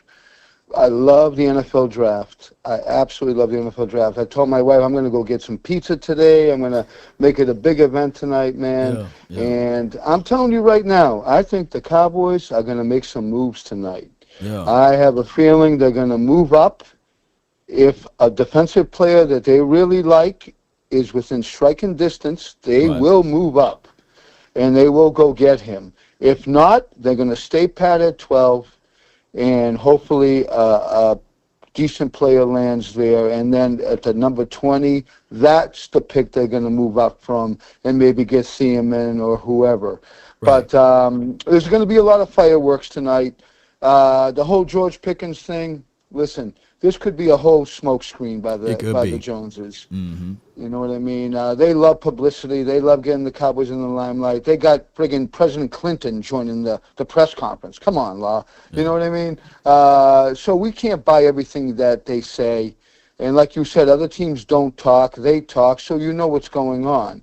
Mm-hmm. But, man, I'm just excited for tonight. And I'm going to do a little touch base on Toxic Tom. And listen, nothing against him. He's a great caller, but his name is Toxic for a reason. Yeah. You know, I tend to stay positive. And I'm 54 years old. I've been around this team for a long time. I've seen the bad times. I've seen the great times. And to say the Joneses have not tried is a fallacy. They have tried. They've had great wide receivers here, Terrell Owens. They've had, players that they brought in, Amari Cooper, a great offensive line, Ezekiel Elliott, DeMarco Murray, just so on and so on. So you can't say they haven't tried to win. Maybe they haven't done things, perfectly. Right. Maybe they've missed a couple of spots where they should have done, but, you can't say they haven't tried. But here's the thing, though, Jimmy. Yeah, go ahead. This is how I look at it. Are you a big Frank Sinatra fan? You know what? I'll be honest with you, Law. It's funny you said that. I mean, I'm 54. I'm not that old. I'm more like, the Tupac Biggie days. But I love all kinds of music. I'm more of a Dean Martin man. Dean Martin, But Frank had a song that's I would say it my way, right? Not the Usher one. But when I look at it, I look at Jerry. Yeah. I look at Jerry the same way. Is that he's trying to win, but he's trying to win it his way. He knows what it takes to win. That's what I want to say Denzel Washington said last year at the beginning of the year. He's like, it's not like Jerry don't know what it takes to win, but he wants to win it his way. And that's why he was telling Jerry then, all money ain't good money. And that's what I think that a third of the Cowboy fans see is that Jerry wants to win ultimately, but he wants to win it his way. I think that Stephen Jones, and this is just my thoughts of it, not to beat him up. Go right ahead. Stephen Jones always wanted to be the fave. Yes. Because I agree. if you think about it, he's not even junior, and he's the oldest. No. So he looks at it like that's supposed to be me. Not to cut you off, but he's not even his favorite. You know who his favorite son is? Who? It's the other guy. I forget his name. that he always mentions, always talks about. I think Steven, Yeah, Jerry just Jr. because he, Yeah. yes, Yeah. yes, exactly. And you know what? In all honesty, let's face it, we're not stupid here. We know this team has been run by Will McClay and Stephen Jones the last 10 years. We know that. Yeah. We know that. Jerry has input. But you telling me right now that Jerry really knows this team like he used to 20 years ago? Come on, Lon. No way. This is Stephen Jones, Will McClay. And you know, and like you said, yes, he wants to do it. They want to do it their way. Yeah, their way. And it hasn't worked. It hasn't worked. But to say that they haven't at least tried, I mean, listen, the last 10 years, who's had the most All-Pros or Pro Bowlers? Which team? Oh man, the Dallas Cowboys. Yeah. I mean, gee, if you got the most Pro Bowls the last 10 years, and you got no championships to talk about, I mean, to me, it's bad luck. I'm gonna tell you, we're cursed in the playoffs, man. You know, sometimes it is what it is. You need that chip to fall the right way, and we just haven't had it. And hopefully, the next time we get in, hopefully this coming year, we'll have our things go the right way. Sometimes you need that luck. You need it. You know, so. You know what I mean? But listen, I'm going to let you go. I just wanted to tell you, I haven't talked to you in a while. I love you, brother. Much you know love to I you, respect you greatly, and to me, you're number one. And let's see what happens tonight. You know, certainly, man. Thank you so much, man. That's Jimmy the Greek, you know, from the 781. That's my guy, man. Never forget when Soup Man went all the way to his side of the world, and my guy DJ Blackbeard, he shot me out, and he was saying that Jimmy the Greek was there, and I can't wait to see Jimmy the Greek in person one day. So yeah, I get the mindset, what he was saying, but you got to prepare yourself. You they say it's better to be lucky than good, but you can't ever depend on luck, unfortunately. I like the way Jimmy Johnson said it. Luck is when preparation meets opportunity. If we're going to lean on that, we got to prepare ourselves. The thing that Johnson did, was everybody was on toes, on the edge of their seats, because they know that the preparer for the preparation didn't play around with bull sugar, right? They had a guy wheezing. Hey, what's wrong with him? Hey, man, Jimmy, that brother got asthma. Well, tell him the asthma field is effing over there. Now, I know you can't do that in modern day times, but that's just the preparer or the preparation guy preparing his team mentally.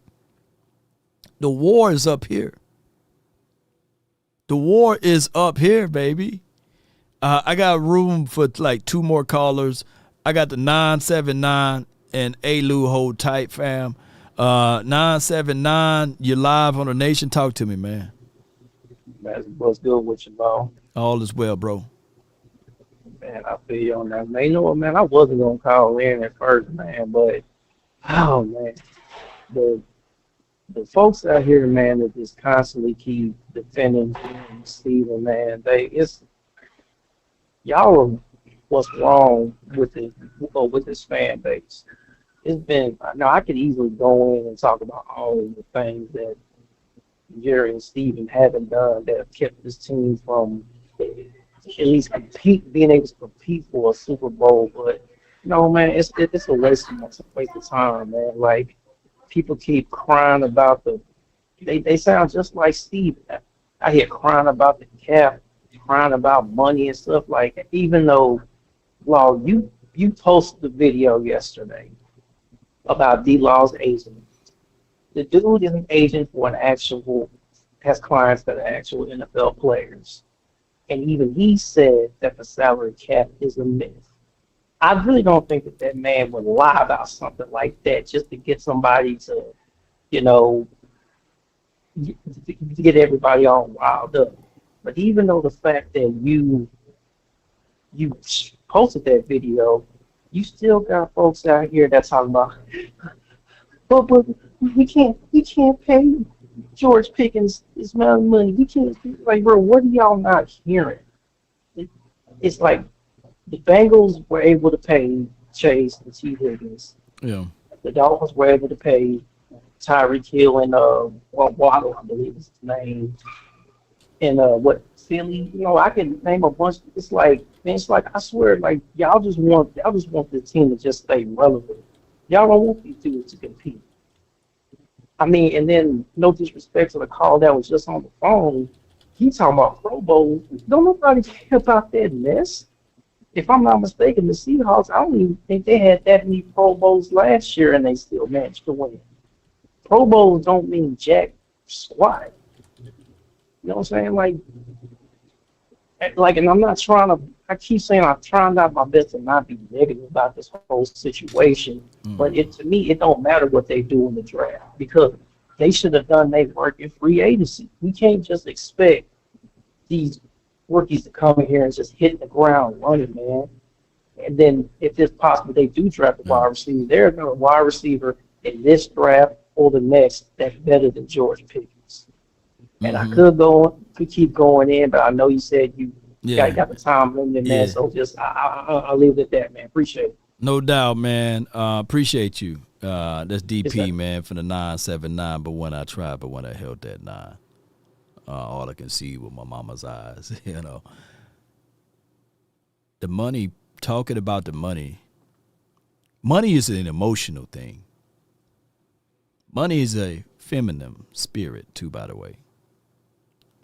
It's not a masculine spirit. You got to be nice to money. You got to protect money. You got to talk to it nicely. But money also clouds the judgment. Money,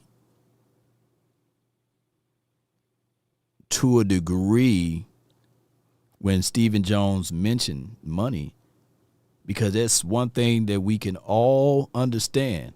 When you don't have it, you need it. And when you have plenty of it, you don't care about it. Most of us on the side of it that we don't have plenty of money. So we understand, like, man, we got to make sure that we can pay everybody and be on the same accord because of the money. That's what it does. It distracts us. The last few weeks, the world been distracted because of money. NASA, I think they got an operating budget of $24 billion, right, a year or more. It could be some crazy other number. I think it's like $50 million a day or something like that, or $50 million a month. Crazy money, right? But when they announced that we got a ship that's going to fly around the world 3 times and take a lap around the moon, it took us away collectively about that new strand of COVID that they was doing. It took away the aspect of people talking about the Epstein files, the people named that was on that list. People, if you go flood through, and Facebook, please don't get me for speaking. I hope I'm not out speaking my wisdom teeth. It takes us away from we were about to head into war. And we talking about that we casually have enough time to take a ship to fly around the world 3 times and to go around the moon, not land on it, and to come back to land, right? Talking about the Artemis ship. That if you ever talk to any pilot that's ever flown a plane, the character is not as jolly as someone who's on a ship that went Mach, you know what I'm saying, 25 or something like that. Whatever they went, as fast as they went. There's people literally right now jet lag from flying from New York to Texas back to New York. They jet lag, right? But you got somebody that can fly all around the world 3 times and around the moon to land on these United States or wherever they may be at and holding press conference the same day. It's crazy. So at the end of the day, there's always something that they moving around to disguise what's really going on. And I look at Jerry Jones, well, Stephen Jones primarily, the same way. They talk about this pie. No other team talks about that pie as an alibi on the reason why they can't spend or they can't pay for XYZ factors. But it is for what it is. Too cool for the $9.99 for your mind, where the super chat says, people keep saying the Bengals paid for Chase and Higgins. Law, please tell them how much two makes in one per year. Nobody's saying don't pay him. But damn, just let the stuff pay out. Difference is that Higgins and Chase are homegrown too. You got to understand that part of it. And it is for what it is. We'll see. By tonight, I'm going to see more complaining than happy. This is Arthur. No. I think it's going to be people happy, right? Let's go to the other caller here. Appreciate you. A. Lou from the 304. You're live on the Nation. Talk to me. Yo, what's good, Law? Man, all is well, man. Can't complain. What you got for me? Yeah. You hear him talk about paying Pickens and, making it work. You got to understand that the agent that Higgins had is not what Mulugeta is going to do, and that's not who he is. That essentially his contract is a year-to-year basis. That's essentially Arsenal? Higgins' contract. Yeah. Like the contract he signed or he had signed and he agreed to was they were talking as one of the worst contracts on player side. It was more team friendly than anything else. So when you have that, that's not what Mulugeta is going to do. That's not what he does for his players. Any player that he has that's played at a high level, he's going to get the most bang for his buck because, ultimately he's getting that 10 to 15% or whatever the case may be on that contract. But the language in that T. Higgins contract is nowhere near what that's not how Mulugeta does business. So we can't compare the two. Right. Far as taking care of contracts, let me just for reference points, I'm gonna pull this up. T. Higgins signed a 4-year deal of $115 million on the contract, $40.9 million guaranteed. Average annual salary is $28.7. Higgins earns a salary of $10.9 on the roster, a $10 million workout bonus, and $100,000 while carrying the cap hit of only $26 million, which is the dead cap value of 32. Now, on the small writings of his contract, he got $30 million roster bonus.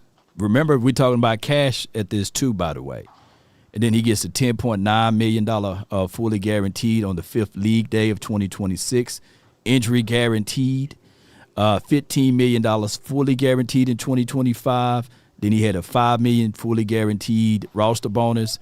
2026, I'm just reading out all of his contract. 2026, he get a 10. He get it in 2027, he get a 5. And then he get an annual per cap active bonus of $117,000, which is 65% regular season, $1 million cap hit, $1 million incentives if he go to the Super Bowl. So he got incentive-based contract added to that, and that's verifiable through Spotrac. So, but what I'm getting at, bro, is that Rocky Arsenal, which is cool. It's cool. Before you go, go ahead. Would you consider that a Mulugeta contract? No, Mulugeta's a little bit more aggressive within his approach on the contract. Oh, okay. But you gotta understand, is T. Higgins George Pickens? Is T. Higgins George Pickens? Right now, no. But hold on. Wait. Tell you this. No. I'm going to tell you this. T. Higgins is better than George Pickens because he has a longer track record. We have 1 year of George Pickens. Right. And Pickens is 3 years younger. You get what I'm saying? So, no, I agree. Yeah, but I'm just saying so far as production. We're talking about production, and we're talking about being there for, without the side, without the antics. I don't think there's nothing wrong with it. They made it a big deal. But that's what they're holding against. That's what they're holding against Pickens. Right now, yes. Pickens. We have 1 year of production. I'm looking at T. Higgins' resume, right? And he never had the kind of caliber year that Pickens had last season. He never caught for 1,400 yards. He never had. Well, he had more. No. Yeah. So, and technically, speaking of this, allegedly he's supposed to have a better quarterback. He had a better quarterback his entire career than George Pickens, but yet Pickens' numbers are pretty much damn near close or better than Higgins. Right, but like I said, 1 year. We're going off of 1 year. No. There's some other year there's some other years that Pickens had 1,000 yards or what have you, right? Yeah. I'm sure Higgins had it too. I haven't seen it. I haven't seen the numbers. Higgins only hit 1,000 yards twice in his career, 2021 and 2022. He's been in the league for 6.5 years. How many times has Pickens hit that? I think 3 times. Let me pull up Pickens, though, and we're not comparing apples to apples at this point because you're talking about a person that's literally, 3 years younger and pretty much, this can be a little bit more dynamic to a degree. And I'm not saying that T. Higgins in a Cowboys uniform won't be bad, Overall, like I said, from the beginning, overall, I think Pickens is better, but if we're talking about production consistency, right? Pickens, all right. So talking about comparing that to his last year. That's what we're all comparing. Right. We're all comparing Pickens off of his last year. That's what we're all doing. Let me just read this. Let me read this. Let me read this one then. In 2022, Pickens had 52 receptions, 801 yards. Right. In 2023, he had 1,140 yards. And in 2024, he had 900 yards. And then in 2025, he had 1,400 yards, right? If I were to compile those numbers together, they would destroy the argument because Pickens' numbers technically, and I'm only using this word loosely, technically has been better than JSN numbers if you compile all of those numbers. And that's on the opposite side of it. Okay. So what were Higgins' numbers during that time? What'd you say? What was Higgins' numbers during that time? So we're going off of his first 4 years? I moved it over to JSN, but yeah, his first 3 years, he had 908 yards, 1,091 yards, and 1,029 yards from 2020 to 2022. Keep in mind, he had Joe Burrows. It's not comparing apples to apples at this point. You get what I'm saying? I get what you're saying, but overall production is production. Right? Production is production. Right. Okay. So, yes, you do have stipulations for a receiver. I'm not taking that away. Right. Did he have QB carousel in Pittsburgh? Yes. But production is production, if that's what you're looking at. We're going off of 1 year where he had a legit quarterback, and that's what he put up. Okay, I get that. But like I was saying from the beginning, if we're comparing the careers, just going off of 1 year for Pickens and then going off of a good sample size of T.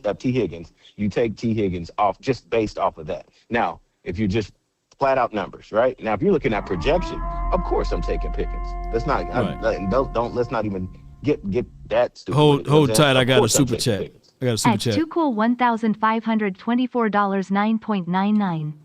Point. If Pickens was on the Steelers and put up those same numbers with Aaron Rodgers, nobody would be fighting someone saying or talking about his whole body of work.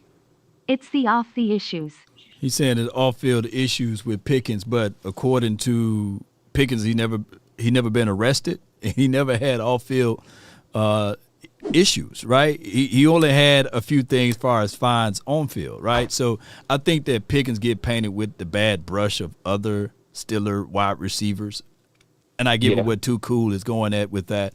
And then he get the negative connotation because he popular rise the damn Pooh Shiesty mask. You know what I'm saying? Like nobody was talking about Pooh Shiesty mask and Shiestiness mask until Pickens got here. So it's one of those things whereas he get painted with a bad brush, unfortunately. Right. If that's how you want to present yourself, as you know, perception is to an extent is reality. Right. You know what I'm saying? Like you have to walk a certain line if you don't want that perception, right? You not hanging out at, I don't know what you're doing, but I'm just saying, for example, you wouldn't be, if you want to be, the president, for example. Well, I can't say that either. If you just want to be, if you view this as a successful life. Oh, look at my African American over here.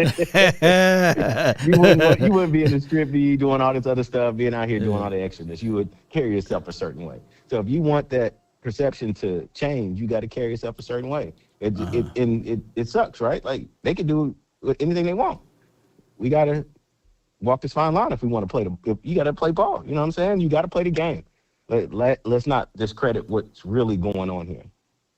You don't take that away. Anyway, another story. To the draft. Law, telling you. Falk at 12, Lawrence at 20. Falk at 12. Build your front seven. Falk at 12? Falk at 12.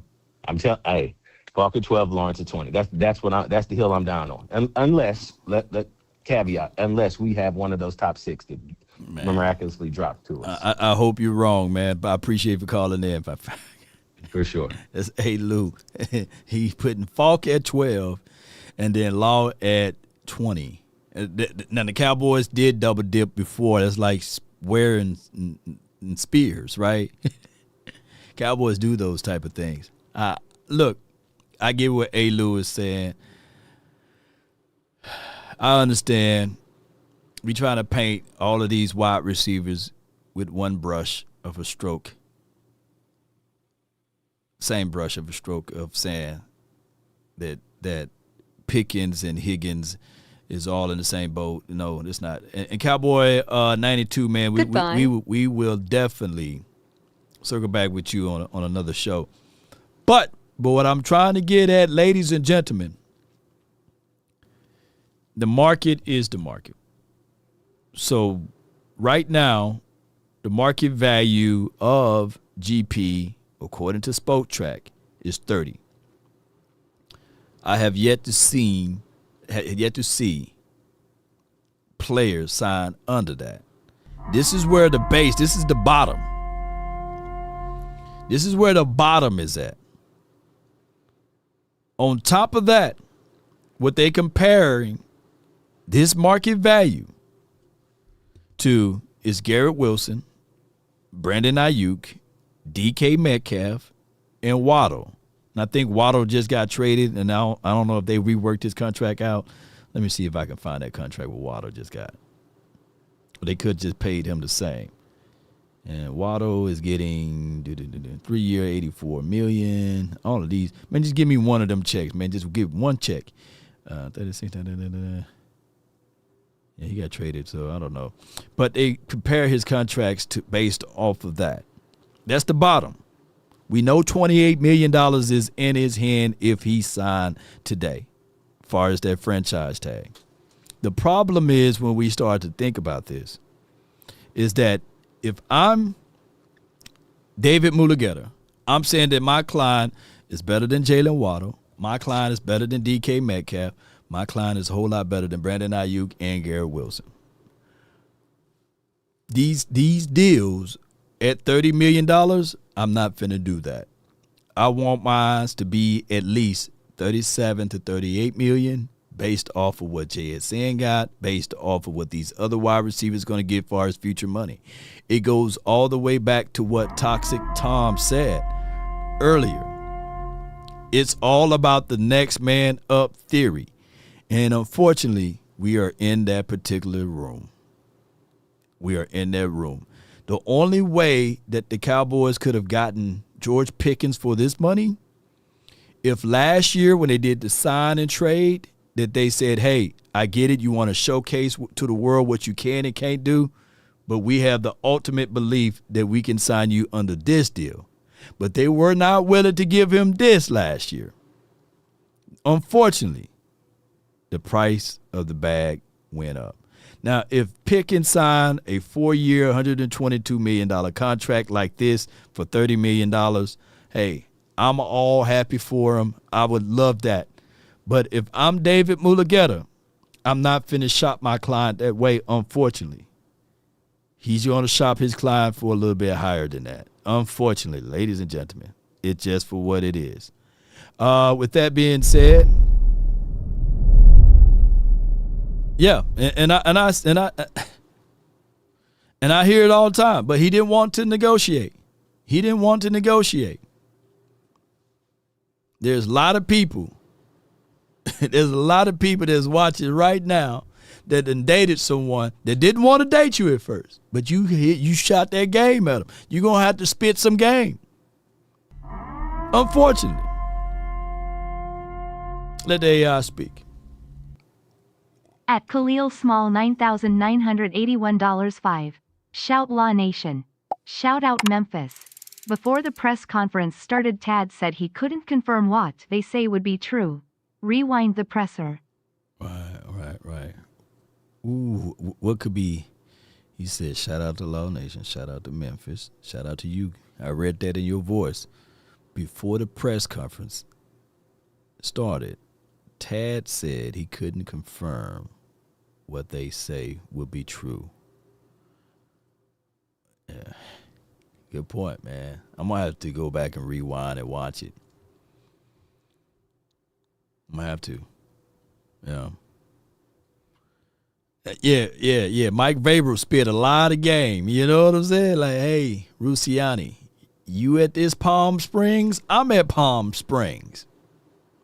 Oh, yeah, I got a lady, you got a man. Come on, man. We just two co-workers or two people in the media space, and I'm a coach now, that we just kicking it. Now, what happened throughout the course of that night, that's on them. But you got to at least speak and talk and get things walking in the right direction. Unfortunately. I hate my analogies, though, but y'all know I'm telling the doggone truth. You go get you a realtor. I'm going back to that.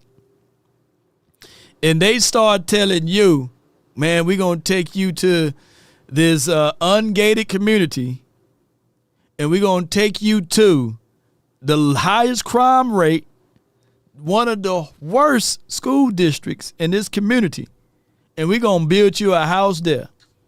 We're going to find you a property there. And they don't even show you the other areas. What you going to do with that realtor? You fire that realtor. You know, you said I'm pre-approved for this, and you going to only show me that? That's life too, by the way. Charge it to the game. I already know. So sound like don't hate the player, hate the game. I look. I want you guys to start looking at this as if though David Mulugeta is representing you. And you about to go talk to Jerry Jones. Move all of your emotions to the side. Move that stuff to the side. And what David Mulugeta got to tell you is that, yeah, I feel you. I feel you. You want to play for less. I feel you. You team, hey, let's go get out here and go get this dream. But can I remind you, look at Leighton Vander Esch and his neck, where he's at. The NFL is not for long. Can I remind you for a quick second? Look at Ryan Shazier. Can I remind you for another second that even if you take less money, that's $6.5 million. Look at the track record of the Cowboys, of what they did to the Amari Cooper. He can never get that money back. And they got mad at him and they sent him off. They sent him off to Cleveland. You can be the next Amari Cooper. You know, so we're going to make sure that we take care of you all the way. And these players go through it a lot, man. I'm not trying to cape for David Mulugeta or any of these agencies, because I do agree that they are out there trying to get the money, the bag. And it hurts them more than help them when you go around that particular angle. Let me see if I can pull this up. I don't know if I can. Hold on. Let me go right here. Hold on. Bear with me, ladies and gentlemen. Bear with me. I'm going to see if I can pull this up. Boom. I'm going to go right here. I'm going to go right here. We good on time, man. We good on time. I got to get ready to head out in a few. Let me see if I can pull this up. It's going to be worth the wait. Hold on. Just let you know what these players go through. Let me let you know what these players go through. It's not all the time about the money, too. It's also about being protected to a degree. Let me see if I can find this. Yeah, boom. Let's see if I can find this. Here you go. Okay, we traded you to the Indianapolis Colts. All right, so you okay? I'm gonna call my grandmother. You can call your grandmother? Okay, this hasn't hit the papers or anything like that. Why don't we do a little business first, okay? Before you call grandma, okay? So who y'all trade me for? Well, a couple picks. Breaking news, and it comes from the NFL. Former Pro Bowl quarterback Vontae Davis was found dead Monday at a home in South Florida. Why did I walk away? Well, not because it was easy, but the second you know you can't compete anymore, you owe it to yourself, to your team, to find a fresh start. So yeah, that's why I did it. Man, it's a great opportunity. I'm an Indianapolis coach now. I'm happy to be here. I got some great teammates. They welcome me with open arms. And, I look forward to the future. Like last week, though, you didn't really know that you might be traded? No, I didn't really know. So, the GM sat down and told me they made the trade to the Indianapolis Colts. We just traded you. It's sad, but it's true. That's all and most of everybody. At the end of the day, they are just commodities, pawns on a table. They will trade your ass clean up out of here. And you done spend all of your time motivated, dedicated to this team. And then you look up and you're gone. There are people right now that said to Osa, he's trash. Osa, he suck.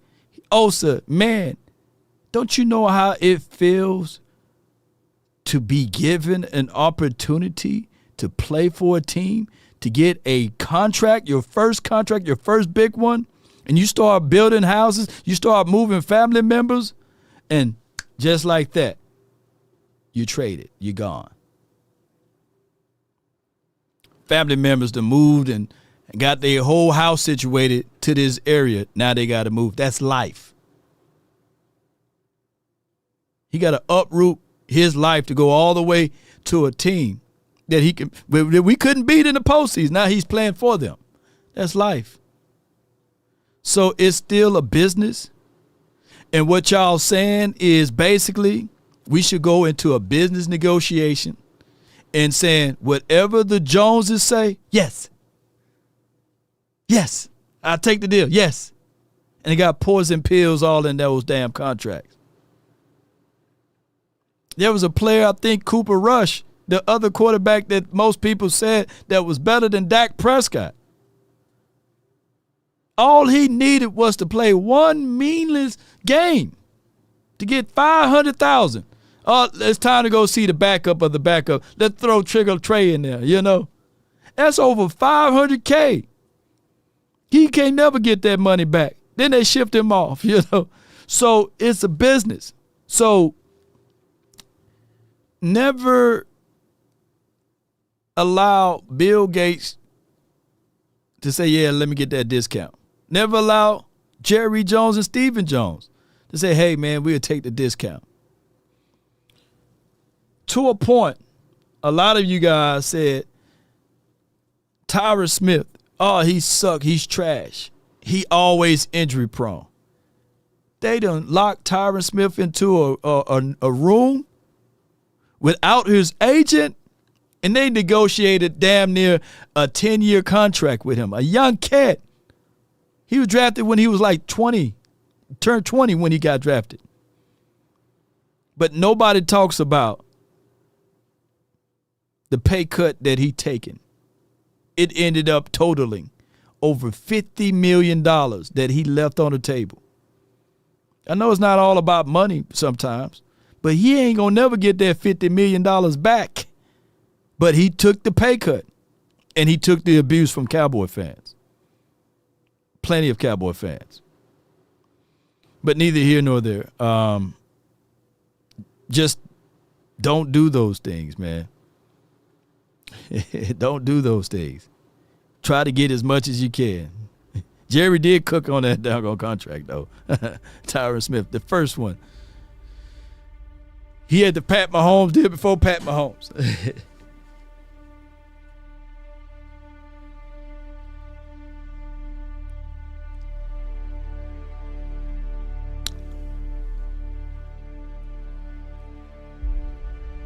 Cowboys, let's find a way to get some great players tonight. Dynamic players, by the way.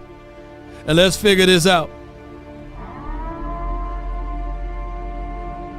We got a super chat from Too Cool. 1524. $4.99 for your mind. Tyler Guyton will play well this year, and the same talks will start this year, even though he has always played well here. Well, playing well is subjective, right?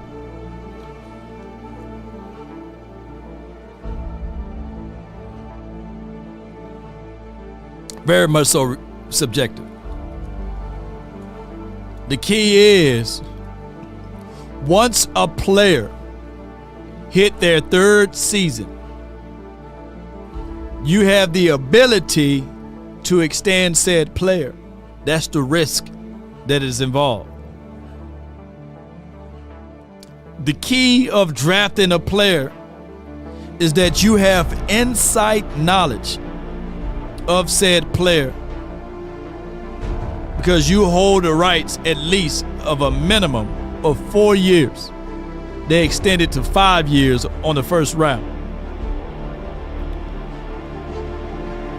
The way you get discounts on players is that you have the ability to approach them early when they are drafted here. But you got to forecast that.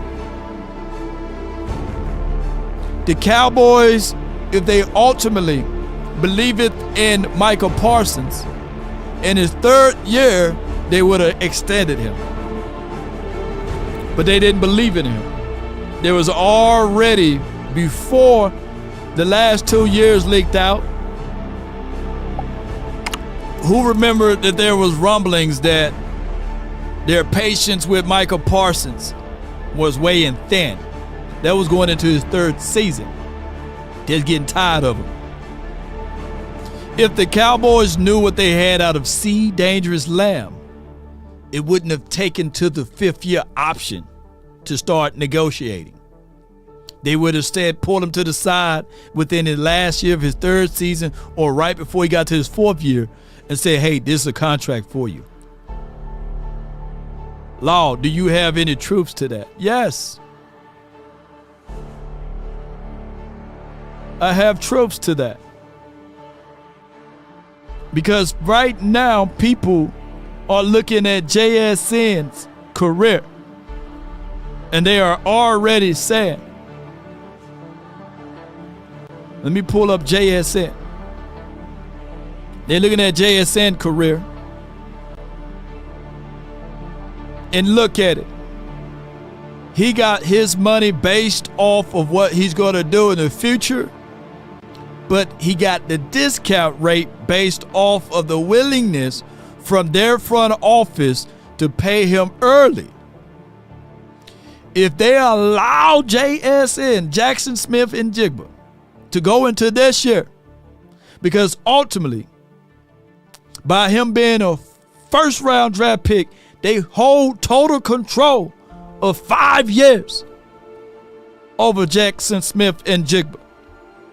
They could have went the Coy route and said, you know what?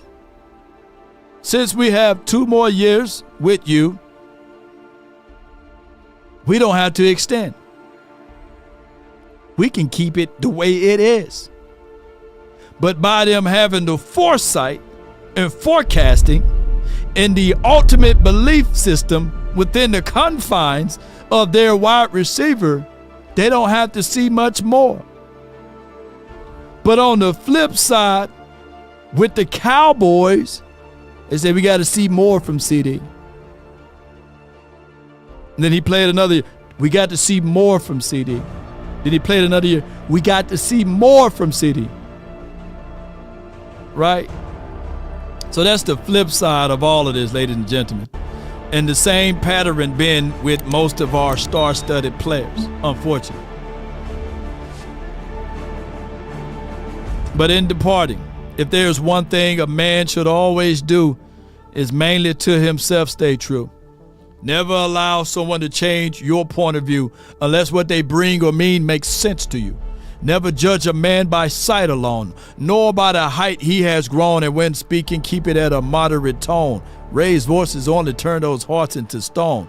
You see, in the beginning, it was brother I will rob with brother, roll with brothers. The morals of life, live, love, and respect for another. Then there are those who will try to be smart. They would take the decent man to alter his heart, to seek to rip him apart. Those men you should never call a friend, because they bend their lives around the truth to meet their end.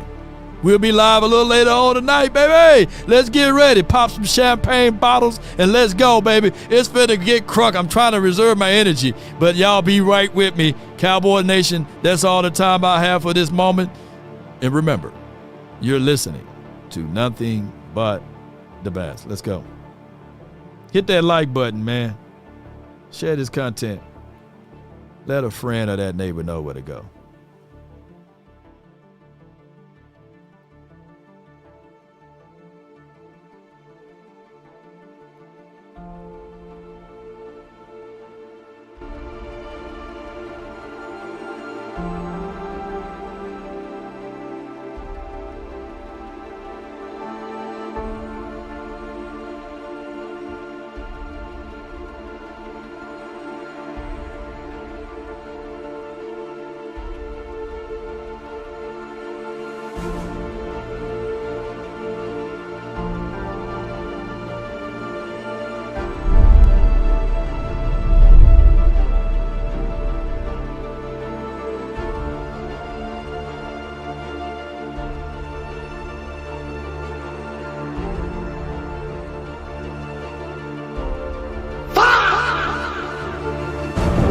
Dread it, run from it, destiny arrives all the same. And now it's here. Or should I say, I am. Spartans! Prepare for glory! Spartans! What is your profession?